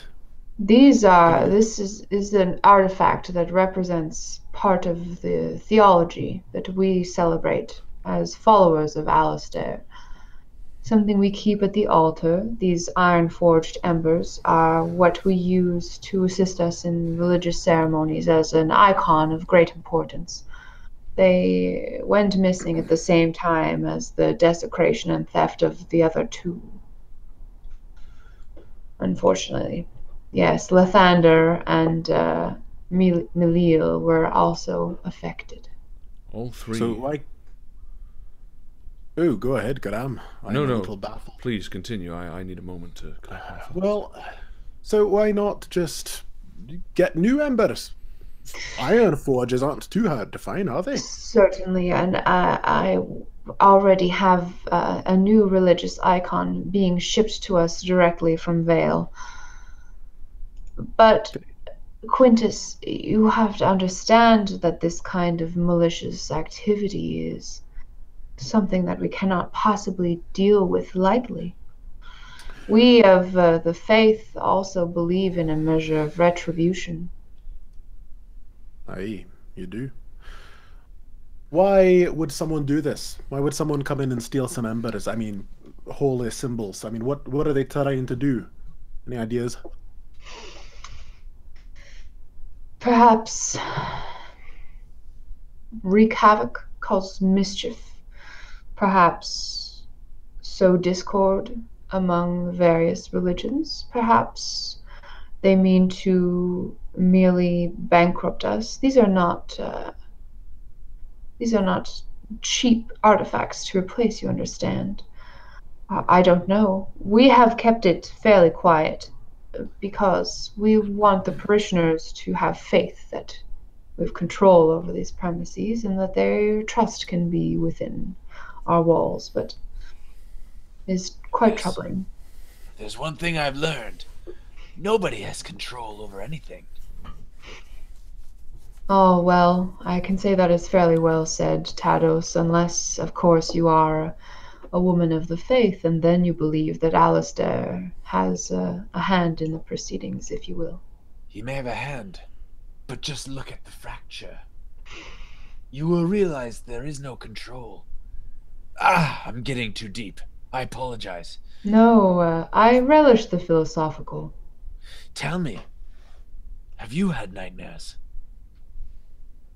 I have. Of violence? Yes, great violence. Caused by your own hand. And she looks away. Indeed. It's not to be embarrassed of. I do not believe it is your own mind creating it. And I turn to the other three. And to the cleric? Yeah. Is it a priestess? Oh, She's her. a priestess, yeah. I'll turn to all of them. You see, this now makes 3. And 3 is not any longer an uncommon thing. Now it It's- becomes You're common. saying this is no mere coincidence, Tados. No, it is not. The woman in the tavern, the woman, the god, and now you. Have you had anybody come to you with similar problems? Maybe confessing their own bereaved sins in their own minds? The greatest problem I have had in the recent days is a man who came to me whose child was taken, went missing. Taken. Liam One Neeson. would assume. What's His name was Liam, yes. Liam Nee? With his son? Liam. His son was taken? Liam Nee's son? That's correct, yes. We must find this Liam Nee and ask him about his son. Oh, he is easy to find as the village's most prolific tailor. Excellent. I will get Now- myself a new suit as well. Do you think there's any correlation here between your losing of the artifacts, or the stealing of the artifacts, rather, and your dreams? Did the dreams start around the same time as the artifacts were stolen? Quintus, maybe these just dreams over a have month. been ongoing for several months, but these artifacts, as I said, 8 days ago went missing from these premises. If they are connected, I cannot see how, but I have faith now that if there is an answer, it will be found. The only other thing I can possibly correlate to these two is I wonder what faith the people affected by these dreams follow. Perhaps other religious artifacts were taken before this, where these dreams were. Well, when did the dreams start affecting you? Maybe Oh. perhaps a couple of months? Well, let's ask the question, and then we'll get the answer. When did the dreams start affecting you? It's been a number of weeks merely. Okay, for you too. Okay. Then that solves the answer anyway. Was that the same as the guard? Well, The guard said a number of months, I yeah, believe. and Kestra said only 4 days. Is that Leah that answered that? I mean, I'm having trouble. All these voices. I just need like a voice modulator to stick on my throat. Oh, just get a little, Yeah. That's the first way I'm gonna like bionically change my body is just give myself a voice box that I can like GM better. That's the first. So there's like It's the first many thing. others, but that's the Well, first. yeah. I'm gonna get legs so I can jump really high. You're gonna get legs. And So a I can jump guitar. really high. And you can be like, you know what?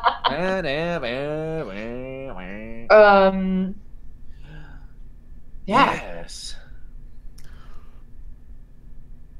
Well, I believe. I don't have any more questions unless you do, Graham.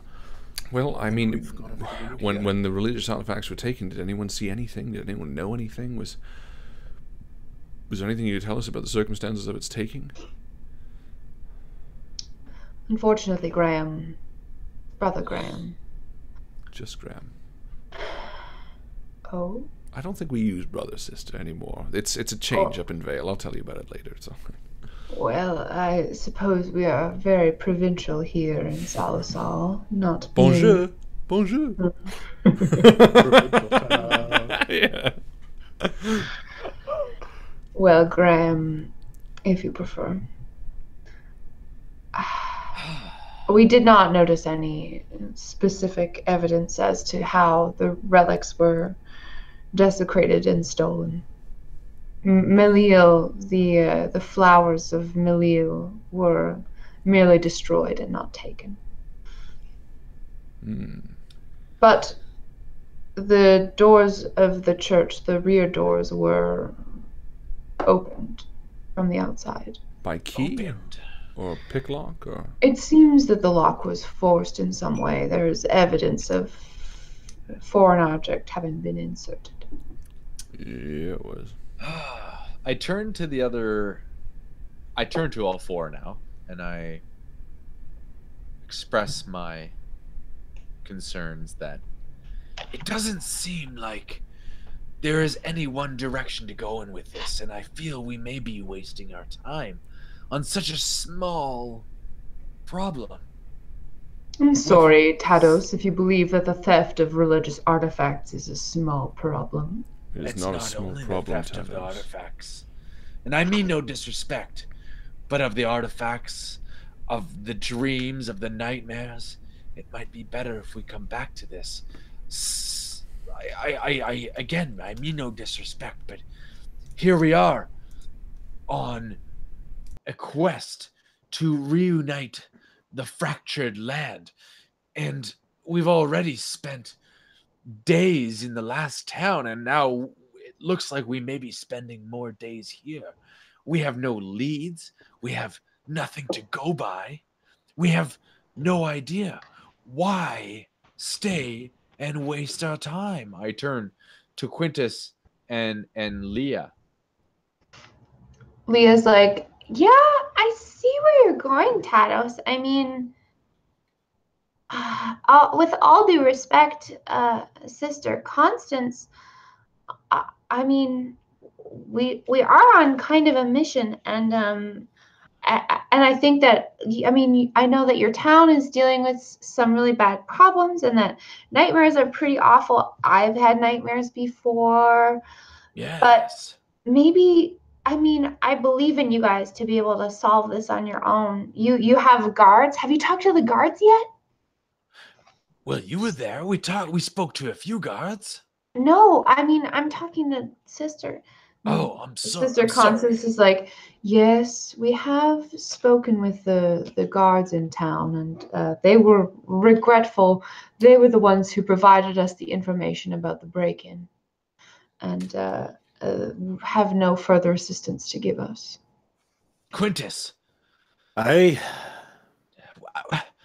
Should we not be slaying hordes of demonic orcs? Well, truth be told, have been itching for that sort of thing.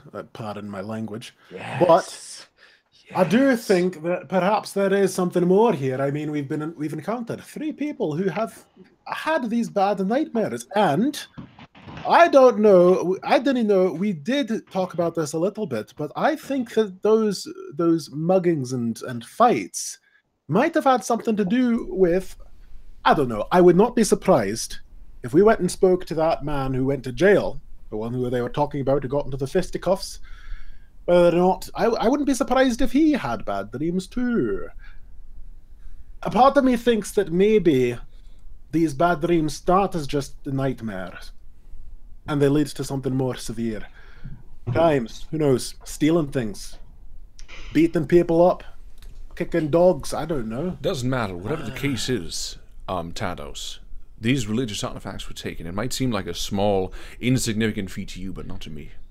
These need to be returned as soon as possible, at least the ones that weren't completely destroyed. The dreams are ailing, but right now I agree in turn with also Quintus. Let us continue our quest, and if the dreams reveal themselves to be connected in some small way, then let us solve them. But right now, it's no sense in running around town turning up rocks when the dreams right now seemingly are causing no harm other than a few sleepless nights. But what happened to the minstrel? Well, she said simply that she couldn't sleep. But where is she now? She was to meet us for breakfast. Yeah, did you talk to her, Graham? I think she was... No, I think she might have been put off a bit by my Perhaps she left personage. Yes. I'm going against myself. Or maybe she was taken like that boy. No, well, perhaps. But look, Right now, I think we should focus on things that are solvable, and ultimately someone took this and we can return it. And I head towards the back door that was apparently jimmied. Mm. And also walking towards the back door, I am in my mind, and I also express to the others that It is of concern when people go missing. And there is no doubt in my mind. Well, of course there is some doubt, but I have little doubt that these nightmares, the relics, and the kidnapped boy are somehow all related. For these things tend to happen in... Sometimes things just happen, Tados. There's not always a relation. Graham says... No! They must be related. As he kneels down and he sort of examines the back door. And I will do a... What would work to sort of maybe see if there's any tracking? Is it that easy? I mean, it's 8 days ago. What are you looking for? I kind of wanted to see... She said it was most likely forced open. I guess I'd like to see what sort of skill level. You know, is it picked eloquently to the point, or was it like brutishly beaten in, or... You can perform an investigation check. So the difference between investigation and perception is if you're like, I want to look at this thing and learn more about it, versus perception is just like, what do I hear? What do I see when I walk into a room? Like, what are the people talking about? That sort of thing. So perfect. So investigation gives me a 13. Yeah, I mean, what you see kind of confirms what Sister Constance had described to you. The lock on the door seems to have been damaged a little bit, but the actual mechanism itself is still functional. Okay. So it seems like it was forced with maybe a crude lockpick. So I say the same to the others.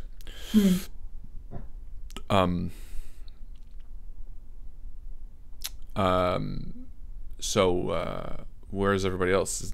Am I just staying here alone with Tados? No, Leo's hanging out with you. What do you think, Leah? You've been quiet. I mean, honestly, Graham, this is your religion, so I respect that you want to solve the mystery, but I was kind of with Tados earlier on, and she looks around. Constance has kind of gone back to her duties as a priestess. I don't know if this town needs us right now. There's just a bunch of nightmares and like a missing kid and some stuff that's got stolen. Maybe we should keep moving. Well, we've already booked ourselves for another night at the inn. Here's what I say. Has anybody read The Adventures of Hemlock Gromes? I read the first one. Aye, good one, a good one. The Cats of Basket Town, right? Yeah, that was great. I love all the cats. All the cats. In that But town. the more important thing is that these are people that go into towns and solve crimes. They use their talents and they investigate places, just like Graham was doing. And they try to figure out what happened. Now, here we are in a town. We have a unique opportunity. I say tonight, we go through the town, and Graham here turns on his fiend vision. Yeah, just like that cat has. Just like the cat has. He can tell who's evil and who isn't. You know, it's very handy. You could just use the real example of the last town we were in when I did the same thing. The story about the cat is way better. Right, well, have you heard the story of Graham Hereward, who detected the evil fiend in the last town? Because it was a story. Is an expert. Look, I actually took it too, eh? Oh no! I took detect magic. Magic. Wait, no, I can prepare 5, can I? You tell me, buddy. I can. Level 2. It should be probably your wisdom modifier plus your level per day, I think. Yeah. 5. So I have bless, detect evil and good, detect magic, guiding bolt, and purified food and drink. I don't know why I took that, but I thought it'd be fun. Why don't we use our abilities to find out where the problems are in a town, maybe we don't have to go for the obvious ones. Why don't we go and find all the crimes that are being done well? And what I mean by a well-done crime, one that is kept in the shadows. I'm okay with that. I can detect good and evil and just walk around the town real quick. Go on a quick little walk.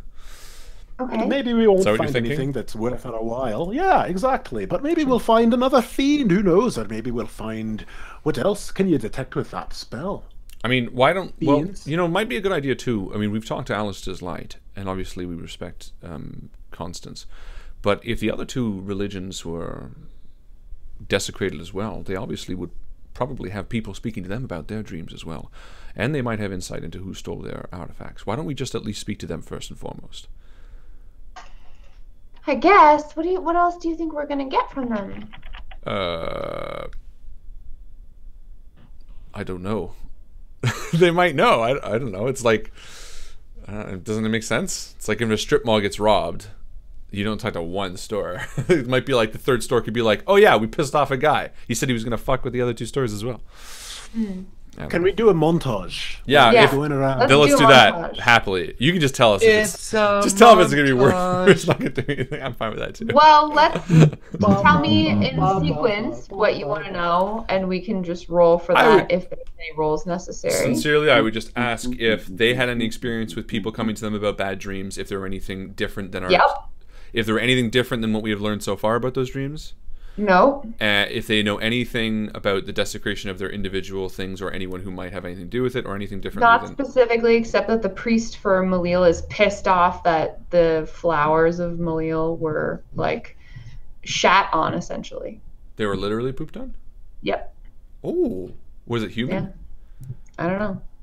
That's important. It's gone now. That is definitely important. If it was like fiend poo, we're like another fiend. Yeah, but that kind of tells something about the personality who did this. Yeah. It's like that's like we might find vengeful. those personalities at the scuzziest bar in town. And childish too, right? There's also a lot of bar brawls too, didn't they say that? They did say that. Anything else? No, that would be my questions. You guys? It's a good detective montage. I would like to, on that montage, go to the guard tower and try to persuade my way in to interrogate the guy who got in a brawl last night. Okay. Tell me about how you would like to persuade your way in. Are you gonna like show up with your best like soldier manners? Are you soldier gonna talk? Soldier talk all the way. Oh yeah. Just, okay, so roll persuasion with advantage. So roll 2 d20s and take the higher. You got it. Ooh, that's a good one. Persuasion 22. Nicely done. So Ricardo, who's a different Ricardo from this morning. That was a Ricardo. Yeah, no, this is Ricardo. He lets you in. It looks like the shifts have changed. But you guys talk about guard life, and hashtag. And he lets you in, and there's maybe 24 cells, and about like they're all pretty full. Really? Yeah. All right. So are we in montage still? This feels kind of. We can play this out if you like. Okay, let's play this out. Yeah, is everyone there? Yeah, sure. I think we all came with, probably. Yeah. And I say, what's everyone in here for? And just a lot of people kind of looking ashamed of themselves. Oh, interesting. I go to... Roll perception for me. Speaking up or saying anything? A perception. That is... Ooh, that's not bad. 12. With a 12, you cast kind of a weary eye over these people who are incarcerated. There are a couple of cells that have multiple people in them, kind of like drunk tank type places. And then there are some more like solitary cells towards the back of this little prison row. They don't look like your typical criminals necessarily. Like, a lot of these people are wearing clothes that are kind of like well tailored. Like they have good haircuts. They don't have a lot of like, if they're dudes, they don't have a lot of stubble. Like Graham just points at one nearest and say, "What are you in here for?" And she's like, "Who are you?" Graham Herwood. I'm possibly here to help you. Well, I see you're part of the church. She sort of looks around and she like motions you toward the bars of the cell with a head Yes. tilt like this. And I sort of walk a bit closer. She's like,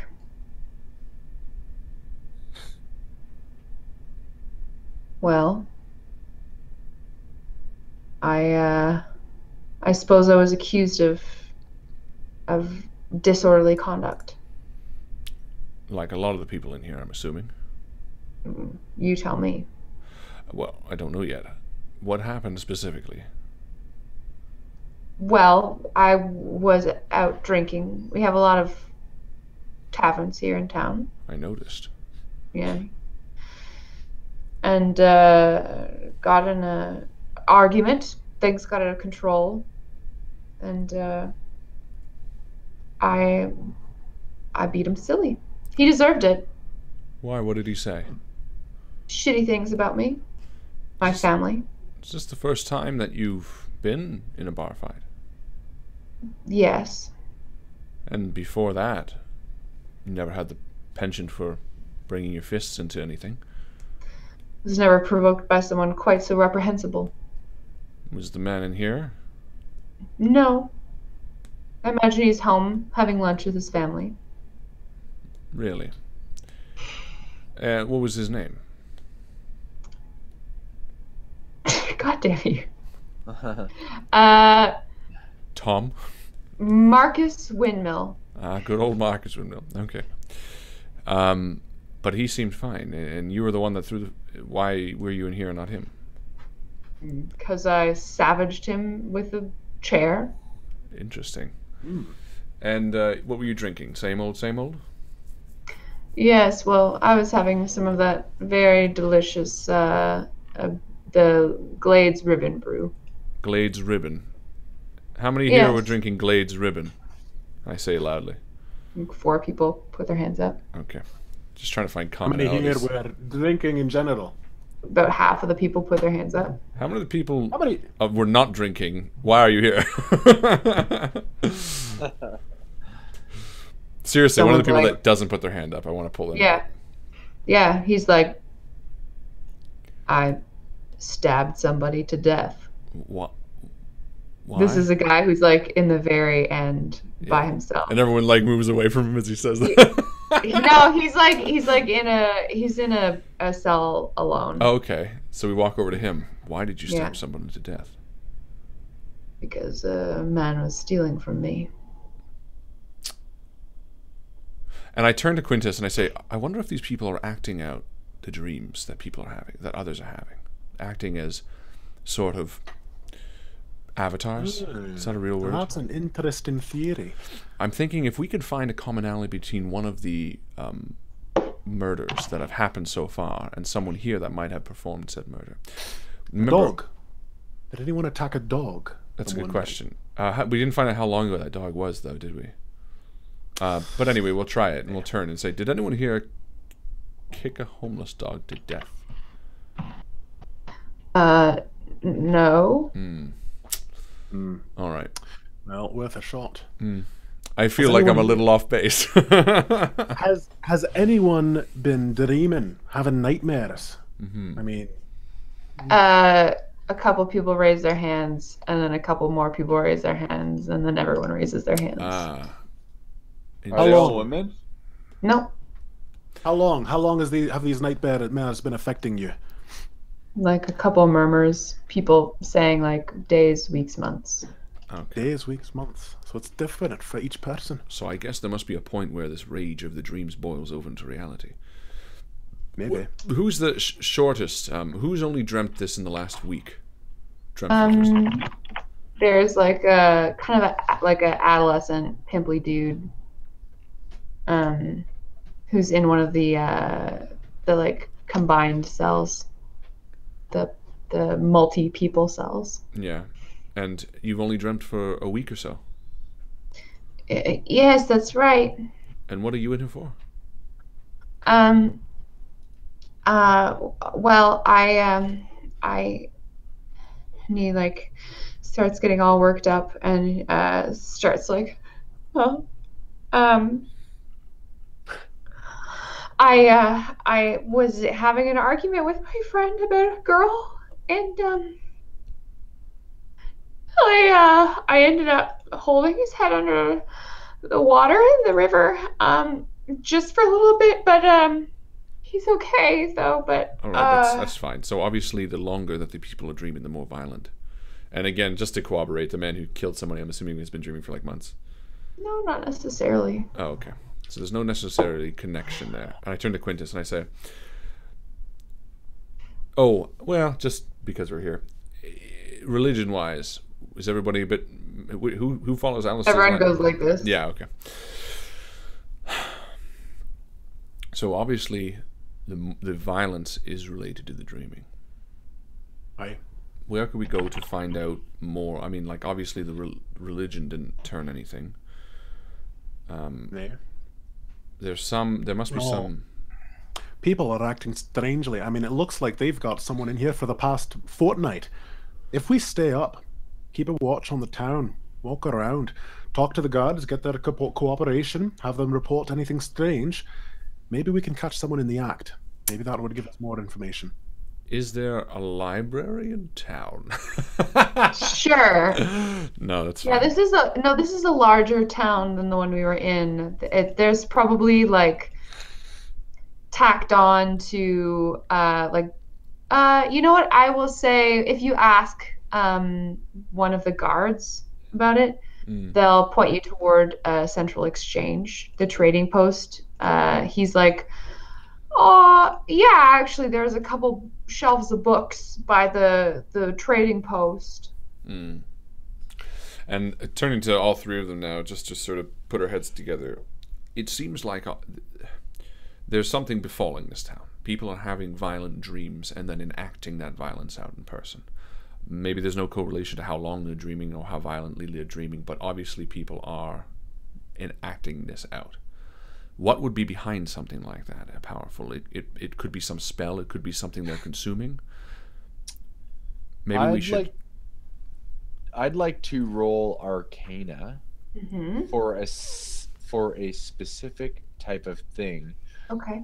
Where a certain sort of being could create that type of happening inside of a being. Every roll tonight has been under 10. What the fuck? So a 9, so a 12. You want to know specifically if you know of any kind of being that would be creating something like this. Being that could create nightmares in people like this. Correlation, I guess. Yeah, you've never heard of this before. Okay. So I can detect magic and I can detect good and evil. I suppose it just comes down to where I want to cast it and how long. Now, Sparrow had a really good suggestion to just sort of to see if there was. Yeah, I really like it, actually. Yeah, but it's I a very don't. Good suggestion. How would I do that in a context of, you know what I mean, like in role playing? Can I roll that? Like how would you figure that out? So Sparrow asks, I wonder if the ones who are having the stronger reaction to the dreams is due to them having a weak psyche or undue amounts of stress, making it easier for them to fall into making the dreams reality. Basically, if they're not making their skill check.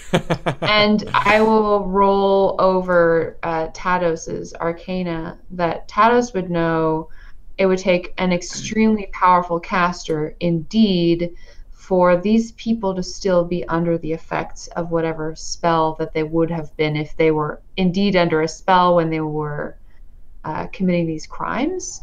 So even if you were to cast Detect Magic on these people, if they had been affected by magic when they were committing the crimes, they wouldn't be under that spell right now, because duration of magic is such a valuable component of a spell. So trying to cast Detect Magic on all these people is going to teach you nothing. You see, the fact that these people are having these experiences does not mean they are evil or not. It is simply the form of magic being incited upon them. Right, but it's a temporary thing. So these people are being held when they don't need to be necessarily.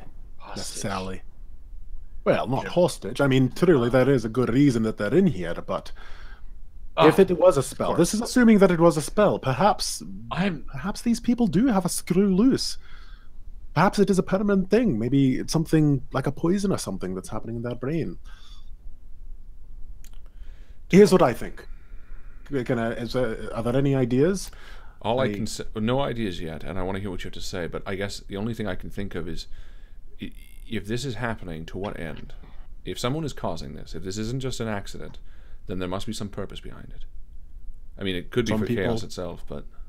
Right. I was just going to say, some people just want to see the world burn. And it's possible, but oftentimes, if it's an easier... You know, if there's some person to benefit behind it, or something to benefit behind it, then typically that's what the last town taught us. So, whatever you have to say, let's at least try to rule that out first and foremost. Well, I mean, I think that we need more information. I mean, this was fruitful. Why don't we go in and meet with that father? What was his name again? Liam Nee. Liam Nee. Talk to him about his son and find out whether or not his son was having bad dreams, whether or not he'd been acting strangely, and whether or not he has any ideas himself. Sure. We still got lots of time until... And perhaps the whole curiosity around Liam Nee's son will direct us to the answer. Also, I think asking just the town mayor or whomever, if there's any major conflicts the town has recently encompassed. Who knows? Maybe the entire town banished an old woman who cursed them that they would always have bad dreams before she went to the hills. Bottom line is, tonight, I think we need to investigate. I think we need to walk the town, look for anybody who's doing anything strange, anyone who's starting any fights, being overly aggressive, and then you use that Alistair magic and find out whether or not they're under the influence of something more than alcohol. That's not a bad idea, if I do say so myself. I think I could live it up. All right, where's you next? Maybe I mean, just to rule it out, I say maybe the town mayor real quick, or whomever would be in charge. Again, I would just hate to do all this and then find out that, you know, the town was cursed or something stupid like that. Like, not stupid, sorry. If that is the case, I don't want to downplay it. You know what I mean, though? It's like, well, there was a witch who wagged her finger at all of us. You'll never sleep a good night again. That's right. But that couldn't have anything. But that could be anything. So we go to the mayor and they say, "No, there's no witch." Oh, okay, fair enough. What do you mean, like? No, not the witch specific. I would just ask if there was anything. Okay, I don't know. What do you? Dear Mayor, do you know of any curses on this town? That was an example. I wouldn't be looking for that specifically. I would ask the mayor if they've had any troubles, because maybe there's something unrelated that, you know. Yeah, we're seeing a trend of people being incarcerated for crimes that don't seem like... Maybe she's like, yeah, no, but we've, you know, raised the dopamine levels in... I don't know. It's something weird like that. It's probably directly... We've added fluoride to the water. And adrenaline. A lot of adrenaline. And artifacts. LSD. You know what? I would like to speak to the mayor anyway, because we're also the Undefeated, and we should make sure they know that we're always looking for recruits. But why always the mayor? Is there better? I don't know. Is there mayor? else? Is that like a normal thing for towns to always have a mayor? You tell me. What's this town got? A chancellor. Great. So there's a chancellor. Does there have to always be a Palpatine? I mean, it's a merchant republic. Like, typically when accumulations of people get together, they do form government. Oh, it's a feudal system too. There's got to be a mayor. Yeah, there's someone who's in charge, whether it's appointed or by birth or whatever the fuck. Well, I'm fine with. Okay. I mean, we don't have to jump right to that. What do you guys all think? What does Leah think? What does Tados think? What does Quintus think? What do you guys think the next step is? I think Leah's still excited about ditching this place, because Tados mentioned it, and she's like, "Yeah, fuck this." The whole town? Yeah. Well, people are obviously, and I turn to Leah and I say, people are obviously troubled here. They're having dreams and becoming violent. Is that not I concerning to you? know. No, of course. I hate to see that people are suffering. I just don't know. Tados said it best, I think, when we were back in the church. That I don't know if this is part of our job description. After all, we are tasked with reuniting the fractured land. Bear in mind, one moment there, Quintus, and I'm sorry to interrupt, but if we get to the Baroness, we may solve problems underneath that. Well, sometimes, as my old tutor used to say, sometimes the thinnest, most invisible cracks are the most dangerous ones. And this might be one of those. I do not know. I've got the feeling about this now. I didn't at first. I wanted to get back into battle, like you, Leah, but now I'm starting to feel like the water's flowing and there is something behind all this. Stolen relics, weird nightmares, seemingly related. I can only think of some disturbed warlock. I think right now people have been dealing with this for the last 8 months, and it's obviously become more of a problem. If we were to leave this town and circle back, who knows what bigger issues there might be. Not to mention, it seems in 8 months no one's correlated the fact of having nightmares with the violent tendencies until we've shown up. I'd hate to think of what they wouldn't realize. That's pretty pathetic, if you ask me. We're kind of awesome. We're pretty much the best ever. I think it at least warrants another day's examination. And I think speaking with the Chancellor and anyone else who might know of any global reason that this town might have befallen hard times. Did we talk to Liam Nee? No. We haven't yet. Wasn't he just a guy who's missing? I think I went to the bathroom that part. I thought, what was the story there? Sorry, I thought it was just a dude who missed his kid. His child is missing. You spoke to Sister Constance, and you asked her about disturbances within her parish, and she said, Not missing, kidnapped. Yeah, kidnapped or missing. Taken. Just taken. That was what I was the right. name. Yeah. Okay. And relics. And you said son, but it was not a son. Just a child. because you were like Liam Nee's son? No, daughter. Liam Nee's daughter. Damn it, that doesn't have the same ring to it. Sorry, guys. But we're going with it. I Liam fucked it Nee. up. Let's go speak with Liam Nee and maybe also the Chancellor. All right. Now, is Nee with a K? Nope, N-E-E. Okay, perfect. Although I'd rather speak with the Chancellor first, to be honest. We could split Okay. up. Let's do that. Let's speak with the Chancellor. You know what? Let's split. Why not? Let's go 2 and 2. Yeah, I think, who haven't we done as duos yet? Leah and Tados, and Quintus and Graham, maybe? Quintus and Graham. Quintus and Graham go and see the Chancellor. Tados and Leah go to hang out with Liam Nee. Perfect. To meet and introduce. So why don't we do the Chancellor first, and then we'll do Liam Nee. Perfect. Great. So you guys walk just a block over is a big manor house, and a servant with a powdered wig answers the door. Yes. Hi, we're looking to speak with the Chancellor of this beautiful town. Oh. Is he expecting you? No. Well, I'll tell him you called. And what is your name? My name is Graham Hereward, and this is Quintus from the... Hello. I don't know your last name, Quintus, I'm sorry. Gray. Quintus Gray. Oh, from the Undefeated. From the Undefeated, yes, of course. One moment, please. And he closes the door, and you hear like creak, creak, creak, little footsteps. And interminable minutes pass. I think we're going to be here for a while. And then he comes back to the Should door. we let ourselves in? Creak, creak. You hear like slowly these old footsteps coming back up. Yes, well, Have you forgotten who we are? the Chancellor will see you now. Wonderful. And sorry, what was your name? Richard? I'm sorry. What was your name? Sorry.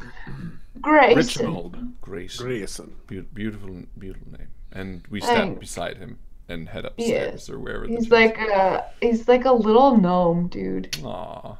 Yeah. He's like really old. Yeah. And we go ahead and to see the Chancellor. Yeah, the Chancellor is he's in his study and he's got like wreathed in blue smoke from the pipe that he's smoking, and he's got a big leather-bound book open in his lap, but it's like upside down. You can kind of tell like he's like quickly arranged himself to look kind of important, and did like not a great job of it. So he's a bright fellow. Greetings, and Chancellor. Grayson lets you guys in. Yeah. Yes, hello. Hello, my name is Graham Harewood, and this is Quintus Gray. We are from the Undefeated. Oh, it's very nice to meet you, Quintus and Graham. I am Chancellor Goots. Goots. Pleasure to meet you. We just didn't want to take. We didn't want to take much of your time. We only wanted to introduce ourselves, let you know that we were passing through your town. And well, it's very nice to meet you, I do say. And we just wanted to inquire if there was anything in your town that might have befallen its people that we might be of assistance with. Well, it's good of you to ask. I'm sure you've seen that we have a very lovely complement of guardsmen and women who are very capable and wonderful. Thank you. Perfect. Again, nothing of any substance worth mentioning. No major issues dealing with citizens' problems. We've noticed that there's been quite an Would you increase. like a drink? No, we're just about to leave. In fact, I just wanted to make sure. No, we're just about to leave, Quintus. All right. I just wanted to ensure you that anything that you, and I'll roll insight just to make sure he's not hiding anything. Yeah. Don't want to have to waste our time on this dude. I hope this is this guy's shtick. I absolutely love this, and I don't know if you did it on purpose. Him like complimenting himself and then saying thank you. I think that's such a great joke. I didn't even notice that. Like, we've got a great band of guards here. Yes, thank you. Trump. Finger guns. Yeah. We didn't say that was that. That it was accidental. What are you rolling, Harlan? 10 for insight. He looks like he's maybe a little bit drunk. I sort of turn to Quintus and I say, what you're saying. I sort of turn to Quintus and I say, I don't think he's going to be much help. If anything, do you think he's got anything of substance to offer us? I'm sorry. Could you speak up over there? One moment. Very rude. I'm just speaking with my friend. Yeah. Of course. Do you get Quintus? You take the lead. He's not my type of person.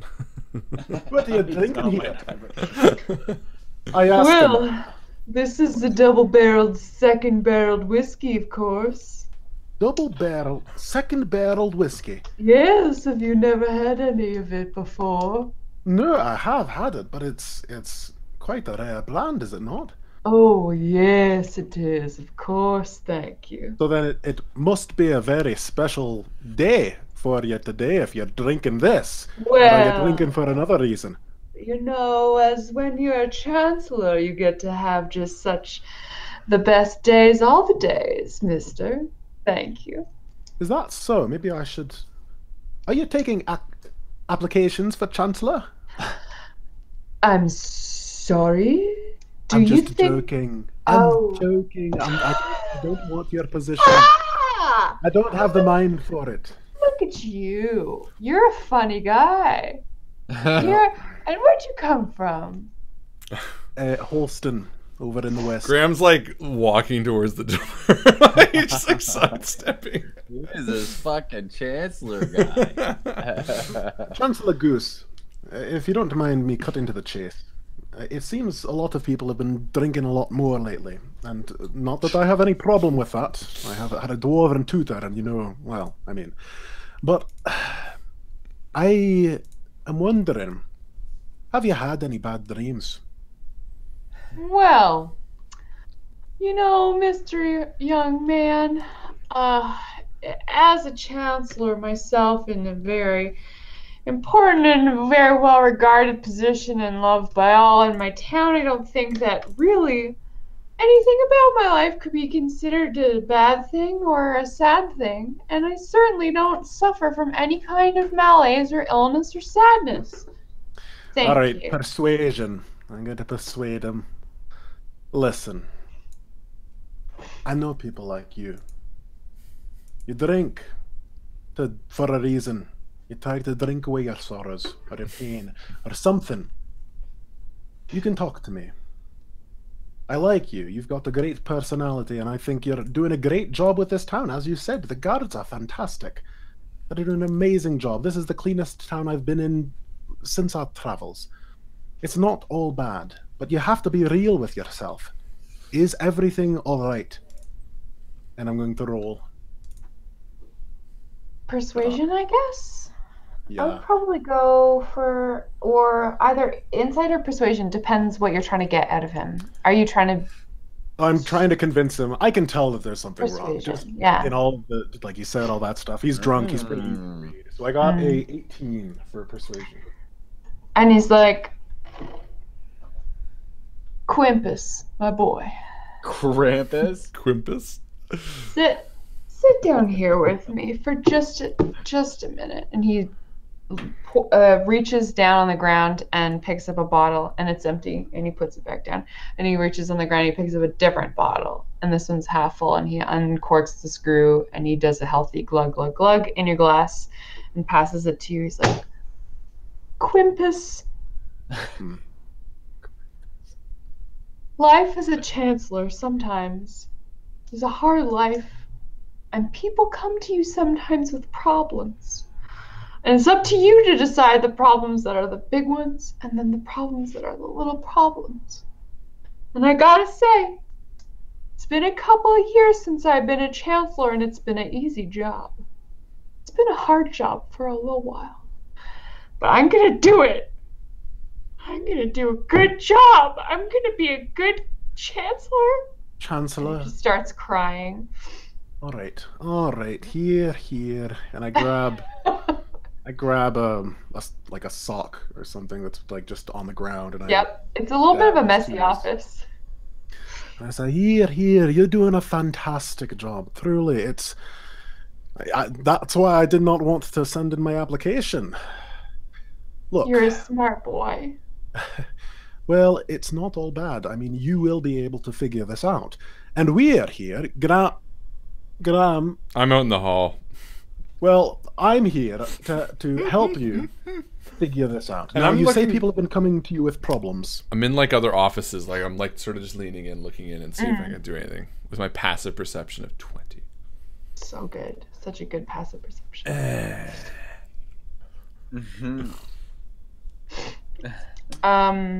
Continue.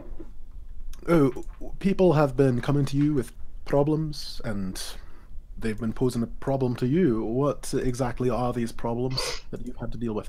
My boy, let me tell you. Well, the guards, they're talking to me all the time about how full the jails are in the last little bit because there's so many people who are just fighting each other. People fight and they fight, and someone kills someone else, and I just think that people need to take it easy and just,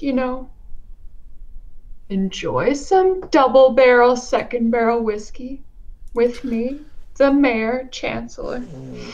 I'll do that, and I cheers him. Cheers, Quimpus, my boy. I had a bad dream last night, Quimpus. Yeah. Tell me about it. What happened? Did you hurt someone by chance? Oh, I hurt myself, Quimpus. I hurt myself. Hey. Well, that's enough of this. And I take the whiskey, and pick it up, and I look for any other, like, half-full bottles. Yeah. I'm going to meet you here tomorrow morning, or you can seek me out when you're sobered up. But these dreams, Chancellor, first off, I'm going to help you with this. The dreams have something to do with it, but you need to be on point. You need to be paying attention. You can't be drunk. That's not going to help the situation, especially if you're having dreams about harming yourself. Yeah, you're right. You're right. All right. I can be better. First thing you can do. He stands up and he starts trying to do jumping jacks. No. Sit back down. All right. Here, there's a nice couch here. You lie down on this. Make yourself comfortable. Now, before you go to sleep, I'll need you to sign something for me. All right? And I'm just going to scrawl something out on a piece of paper quickly. What do you write? I'm writing, as Chancellor of Salisal, I hereby grant the Undefeated permission to investigate and complete warrants as a temporary member of the Guard. Okay. Signed, and then I just get him to sign it. I am going to roll insight real quick. Okay. Oh, I'm not trying to pull a fast one over him. I'm trying to tell him I'm going to help him. Yeah, and he takes the paper from your hand and he holds it away from his face, and then he holds it close to his face. And then he holds his hand out, and it takes you a second before you realize he's looking for the quill. Then he takes the quill from you and does like a very messy signature. And then blows on it to try to blow the ink dry. All right, Chancellor. Thank you, Chancellor Goose.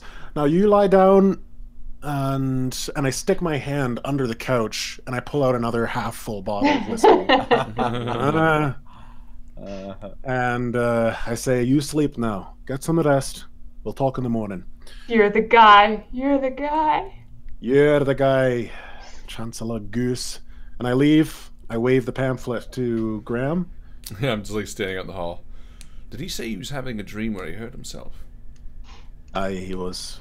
I guess it's not limited to dogs and other people. Well, if he was killing himself in the dream, was he himself killing himself or hurting himself?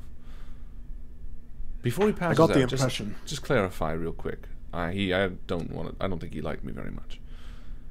I didn't like him very much. Just. And I go back and I disappear for a second. And does he tell me? Yeah. It's actually like he's beating himself up or he's hurting himself physically. He is himself hurting himself. Like, he is not someone else hurting him. Is that what you're asking? Gotcha. Yeah. Like there's a clone of him or something. So no.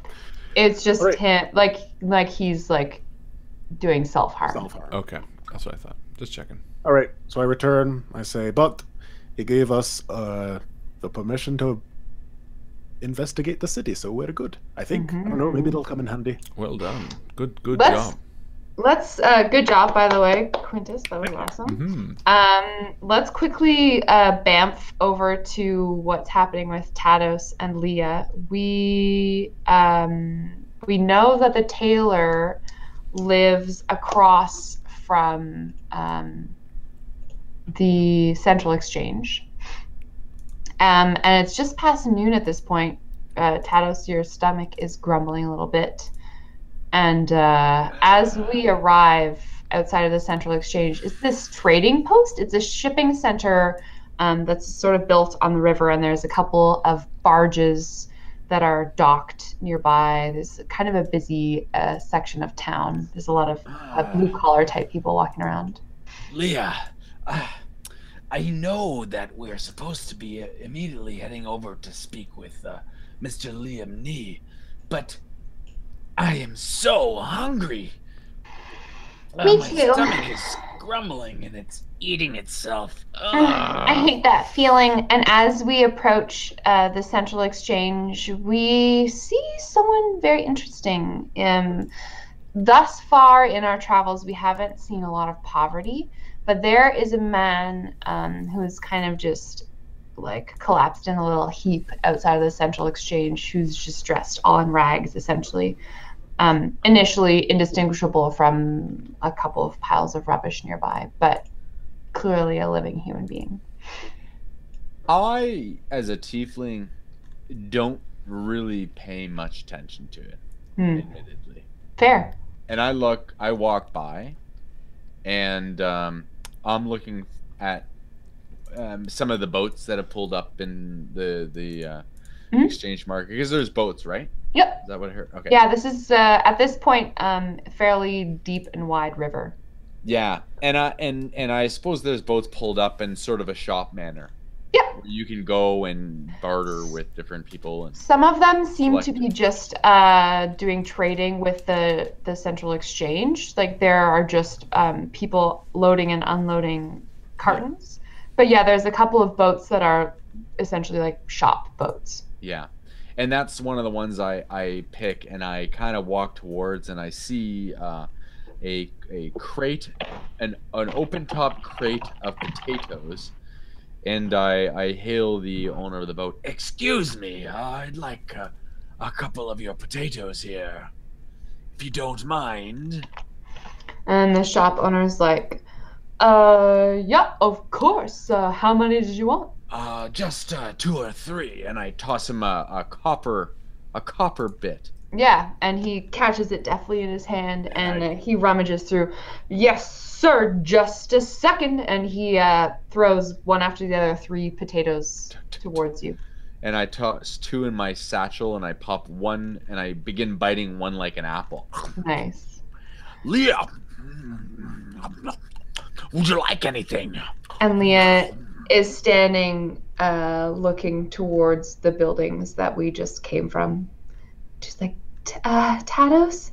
Tados? Yeah, yes. There's a man striding across the street. Obviously, the door to the tailor's shop is just banged closed. And this man is in an apron and like a well-made smock. And he's striding across the street. And he points at the man who's just dressed in rags and he goes, "You there, you scum. I know that you saw something. You've been sitting here night and day for the past 2 weeks. And yet, my daughter goes missing and you have nothing to say." And I look over at Leah. He does that. And we're gonna end it there, ladies and gentlemen. Chapters of good the place to pick it up. Undefeated, episode 6. Sorry, Harlan. No, it was fun. Don't apologize to me. Apologize to your audience. No, that was a great way to end it. Good little Liam Neeson cameo at the end there. Liam Nee. Liam Nee. What? You asked for cliffhanger. I'll give you No, it was fantastic. Well done. Ladies and gentlemen, that is... What? Were you gone? He cut out. I disappeared, yeah. Oh, well, you just watch it back. Let's recap what everyone just saw 2 minutes ago. I know, fine. No, well, we can. It was no. Let's you watch it again. He's cut out again. The important thing is that Tato's got some potatoes. Tato's got some potatoes. Good. The end. Ladies and gentlemen, yes, this was Chapters of the Undefeated, episode 6. Thank you so much for hanging out with us tonight. This was such a blast. Thank you again to Joe for running such a fantastic game. And make sure you come back next week for episode 7 in this continuing series. But of course, the night is not over until we reward the endgame XP. That's the experience points that goes to the person who is most helpful, funny, or communicative during the game. Tonight, who do we think should go to that? I was going to say Sparrowhawk had a lot of really good suggestions. I don't know who you guys were listening to. Has she won yet? I don't know. Oh, yeah. I think she got XP for putting her little guy. What is that guy's name? Sylvester Stallone. She did a guy's face. Little guy. Yes. Who else? Yeah. You know, the other option could be, you know what I would say then? William Miller, because he was commenting through, and you mentioned him in the beginning. That's a great idea. So why don't we go to William Miller for the endgame experience points? There you go, William. Good job, Willie. Big Willie. Big Will. Honorable mention against to Paul Bernhardt for the paint So good. picture. Oh, paint picture. I was like, what do you? The MS Paint. Yeah, that was definitely my favorite quote of this entire people are series saying, so give far. it to Sparrowhawk. Give it to Sparrowhawk. Oh, we can give it this. No, we can't go back now. William gets it. Sorry. Okay. Yeah. And Sparrowhawk Sorry, did get guys. XP for Sylvester Stallone, so it's not like Man, you're not those going to win. pictures were like primo shit. I know. That's the new thing apparently that we're going to be doing. Primo. But yes, ladies and gentlemen, thank you so much for hanging out tonight. Make sure you come back next week. We are going to have just as much fun on episode 7 of Chapters of the Undefeated. And again, a huge thank you to Joe for running this fantastic game. You're welcome. That is it from us. Hope you have a fantastic evening and a fantastic weekend. And as my friend Justin always likes to say... I love that movie. Everyone, good night. Good night. Good night, everyone.